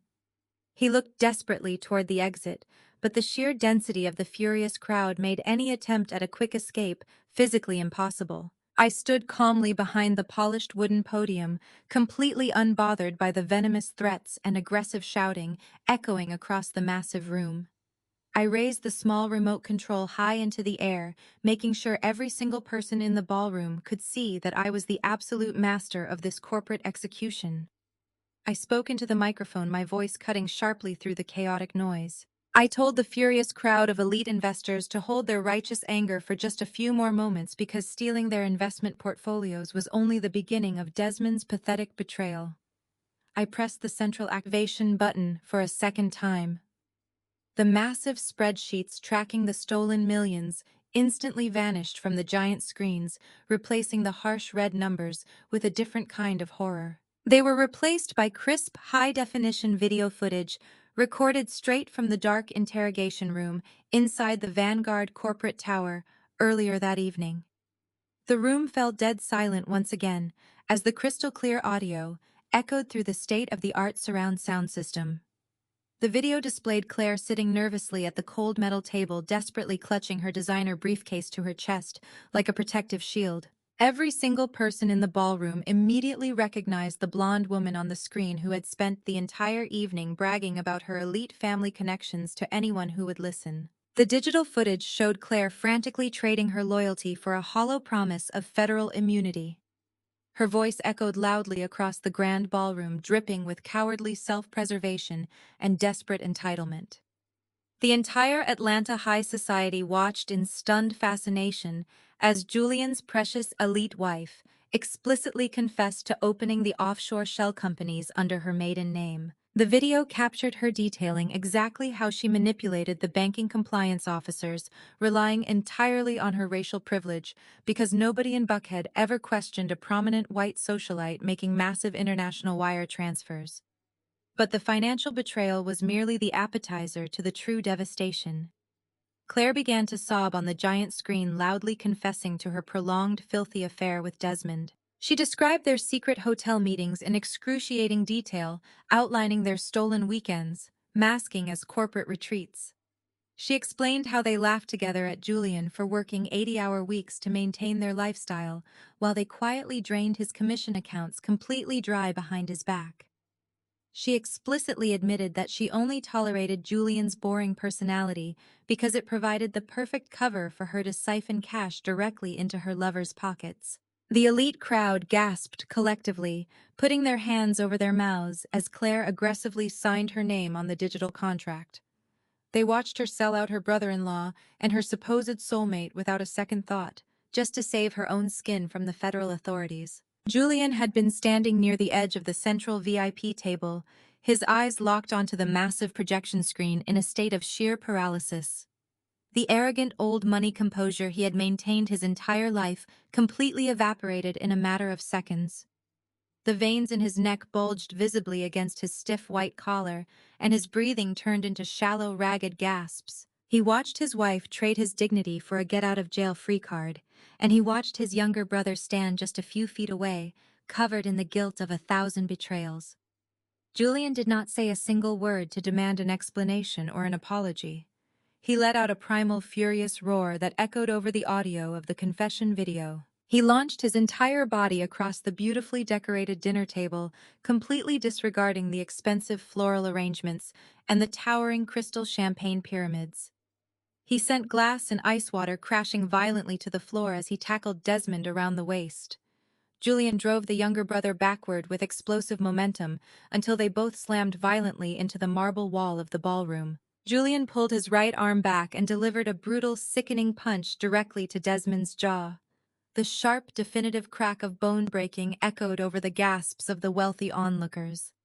Desmond crumpled instantly to the floor, spitting dark blood onto the polished tiles, while Julian stood over him, completely consumed by blinding brotherly rage with his fists still tightly clenched. Claire let out a terrified, piercing shriek as she watched her husband physically dismantle her lover in front of the entire city. She hitched up the heavy, expensive fabric of her pale pink designer gown and desperately tried to run toward the rear exit of the grand ballroom. She wanted to escape the suffocating humiliation and flee into the dark Atlanta night before Julian could turn his violent anger toward her. But her escape path was abruptly and aggressively blocked. The elite women of Buckhead, the very same socialites who had smiled and drank expensive champagne with her just an hour ago, now formed an impenetrable physical wall of absolute disgust. They stepped directly into the aisles, crossing their arms and refusing to yield a single inch of space to the fleeing woman. Women draped in heavy emeralds and rare imported silks actively shoved Claire backward, pushing her shoulders whenever she tried to aggressively push past them. They whispered harsh, venomous insults, calling her a pathetic gold-digging parasite who had finally been exposed for the fraudulent trash she truly was. The strict social hierarchy Claire had weaponized her entire life to exclude and demean women like me was now actively turning around to devour her. They left her completely trapped in the center of the room, stumbling backwards in her high heels, with absolutely nowhere left to hide from her public execution. The chaotic, violent symphony of the ruined family reached its absolute peak, but the ultimate reckoning had not yet arrived to finalize their destruction. The heavy brass handles of the main ballroom doors suddenly rattled violently, but they did not open to the outside world. The Vanguard event coordinators had discreetly dropped the titanium barricades sealing every single wealthy guest and every terrified trader inside the magnificent space. A loud mechanical buzzing sound preceded the sudden opening of the central service doors located directly beneath the elevated mezzanine. Two perfectly synchronized columns of men and women wearing dark tactical windbreakers marched quickly and efficiently into the chaotic room. Bright yellow letters printed across their heavy jackets identified them as federal agents from the Federal Bureau of Investigation and the Securities and Exchange Commission. The lead agent, a tall, intimidating man with a stern, unyielding expression, marched straight down the center aisle, holding a thick stack of manila folders securely against his chest. He did not pause to address the fighting brothers or the screaming women. He walked until he reached the edge of the stage, raised a shiny silver badge high into the air, and loudly announced that his team was holding immediate execution warrants for the federal arrest of Desmond and his sister-in-law Claire. The lead federal agent did not wait for Desmond to recover from the brutal punch his brother had just delivered. Two heavily armed officers stepped over the shattered crystal and spilled champagne on the polished dance floor. They hoisted Desmond up by the lapels of his cheap rented tuxedo and slammed him face first against the marble pillar. The sharp metallic click of the steel handcuffs locking tightly around his wrists echoed loudly through the silent ballroom. Desmond completely lost whatever remaining shred of masculine pride he had been desperately clinging to. He began to sob uncontrollably right there in front of the entire Atlanta elite. Heavy tears mixed with the dark blood leaking from his broken jaw as he wailed like a terrified child. He begged the federal agents to listen to him, claiming there was a massive misunderstanding and that he could wire the missing $20 million back by morning if they just gave him access to his phone. The lead investigator ignored his pathetic rambling and began reading him his Miranda rights in a cold, mechanical tone. Desmond thrashed against the agents, looking desperately toward his brother Julian for any sign of salvation. But Julian had already turned his back, walking away from the wreckage of his own family with a hollow, empty expression. Claire was not spared from the sudden, violent corporate cleansing. A female federal officer grabbed her by the arm, pulling her away from the wall of disgusted socialites who had blocked her escape. Claire screamed hysterically as the cold steel cuffs were fastened over her expensive pale pink designer gown. She frantically tried to explain that she had signed an ironclad immunity deal with the Vanguard Trust, but the lead agent calmly informed her that corporate immunity agreements do not cover federal tax evasion or interstate wire fraud. Claire completely broke down, weeping and thrashing, as the officers dragged her down the main aisle toward the service elevators. The wealthy patrons of Buckhead, who had spent years attending her lavish country club luncheons, now looked at her with absolute clinical revulsion. They watched the arrogant white socialite, who constantly weaponized her privilege, get marched out of the grand ballroom like a common criminal. Desmond continued to cry loudly, begging anyone in the room to help him, but the billionaires simply adjusted their ties and stared at him with cold, unforgiving eyes, knowing he had tried to steal their generational wealth to fund his pathetic lifestyle. Vivian stood frozen near the edge of the shattered VIP table, completely unable to process the apocalyptic destruction of her precious dynasty. She watched her golden son being manhandled by federal authorities and realized that her old money legacy was officially dead and buried. The arrogant matriarch who had spent her entire life looking down on working-class people suddenly shattered into a million irreparable pieces. All the fake Southern charm and elitist superiority drained completely out of her aging body. She stumbled forward, her vintage high heels slipping on the spilled champagne, and fell heavily to her knees right at the base of the wooden podium. Vivian crawled desperately across the polished floor, completely abandoning any remaining sense of dignity or social grace. She reached out with her trembling jeweled hands and grabbed the bottom hem of my custom black diamond haute couture gown. She looked up at me with tears streaming down her ruined face, her makeup completely smeared across her cheeks. She begged me to please stop the federal agents and call off the aggressive hostile takeover. She sobbed uncontrollably, claiming that we were still a family, and pleading with me to show her son just a tiny fraction of mercy. I stood perfectly still on the elevated stage and looked down at the miserable weeping woman clutching the edge of my dress. I did not feel a single ounce of anger or vindictive rage. My heart was completely devoid of any emotion whatsoever as I stared at the broken matriarch who had spent years trying to convince me that I was inherently worthless. I did not raise my voice or offer her a warm, comforting smile. I maintained absolute predatory stillness as I spoke to her in a tone that was colder than the freezing rain outside. I told Vivian that she was deeply confused about the nature of our current relationship. I reminded her that just a few days ago she had looked me dead in the eyes at a Michelin star restaurant and handed me a torn $10,000 check to silently disappear back into the impoverished streets of South Atlanta. I calmly repeated the exact same arrogant words she had used to humiliate me that afternoon. I told Vivian that I was simply eliminating toxic corporate liabilities to protect my portfolio. I stated that people like her who relied entirely on fading social titles and fake generational wealth would never truly understand the complex mechanics of macroeconomics. Vivian let out a hollow, devastated gasp as her own cruel words were weaponized and fired directly back into her chest. She released the heavy fabric of my diamond gown and slumped forward against the polished floor, completely destroyed by the mathematical certainty of her own demise. Her sobbing faded into the background noise as the federal agents finally dragged Desmond through the heavy mahogany doors, effectively erasing him from the financial sector forever. I did not bother to watch them leave. I slowly turned my back on the ruined, weeping family and stepped down from the elevated stage. My posture was razor straight, and my head was held high as I walked deliberately down the center aisle of the magnificent symphony ballroom. The chaotic room instantly hushed as I approached.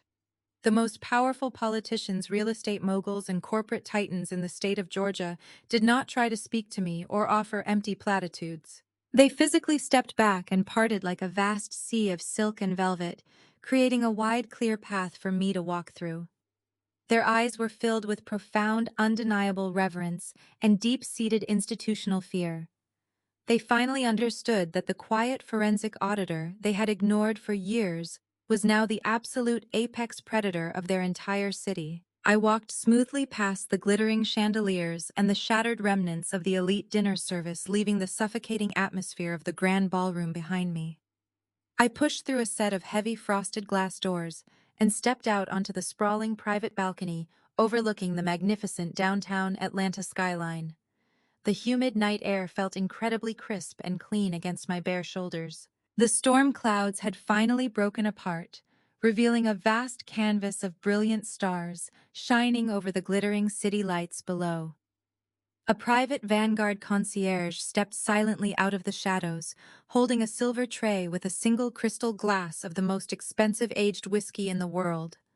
I picked up the heavy crystal glass, feeling the cool condensation against my fingertips. I walked over to the edge of the marble balcony and looked down at the towering skyscrapers and the endless streams of traffic navigating the busy highways. The city was a massive complex ecosystem of money, power, and leverage, and I now controlled the invisible shadow bank that kept the entire structure from collapsing. I raised the crystal glass of whiskey high into the quiet night air, offering a silent, profound toast to the brilliant working-class mailman who had quietly built an untouchable empire from nothing. My father Jeremiah had endured decades of systemic disrespect and elite arrogance, just so he could secretly hand me the keys to the kingdom when I needed them most. He had trusted me to wield his massive financial legacy with the cold, calculating precision of a master architect. I took a slow, deep sip of the burning amber liquid, letting the warmth spread through my chest and solidify my absolute authority. The scared, docile wife who used to shrink herself to fit into Desmond's pathetic illusion was a distant, fading memory. I realized in that beautiful, solitary moment that I did not need a wealthy, arrogant man to validate my existence. I did not need the approval of a toxic, elitist family to feel worthy of respect. I did not need to hide my brilliance or apologize for my South Atlanta roots ever again. I took one final look at the sprawling, illuminated city spread out perfectly beneath my feet, knowing with absolute, unshakable certainty that I owned it all.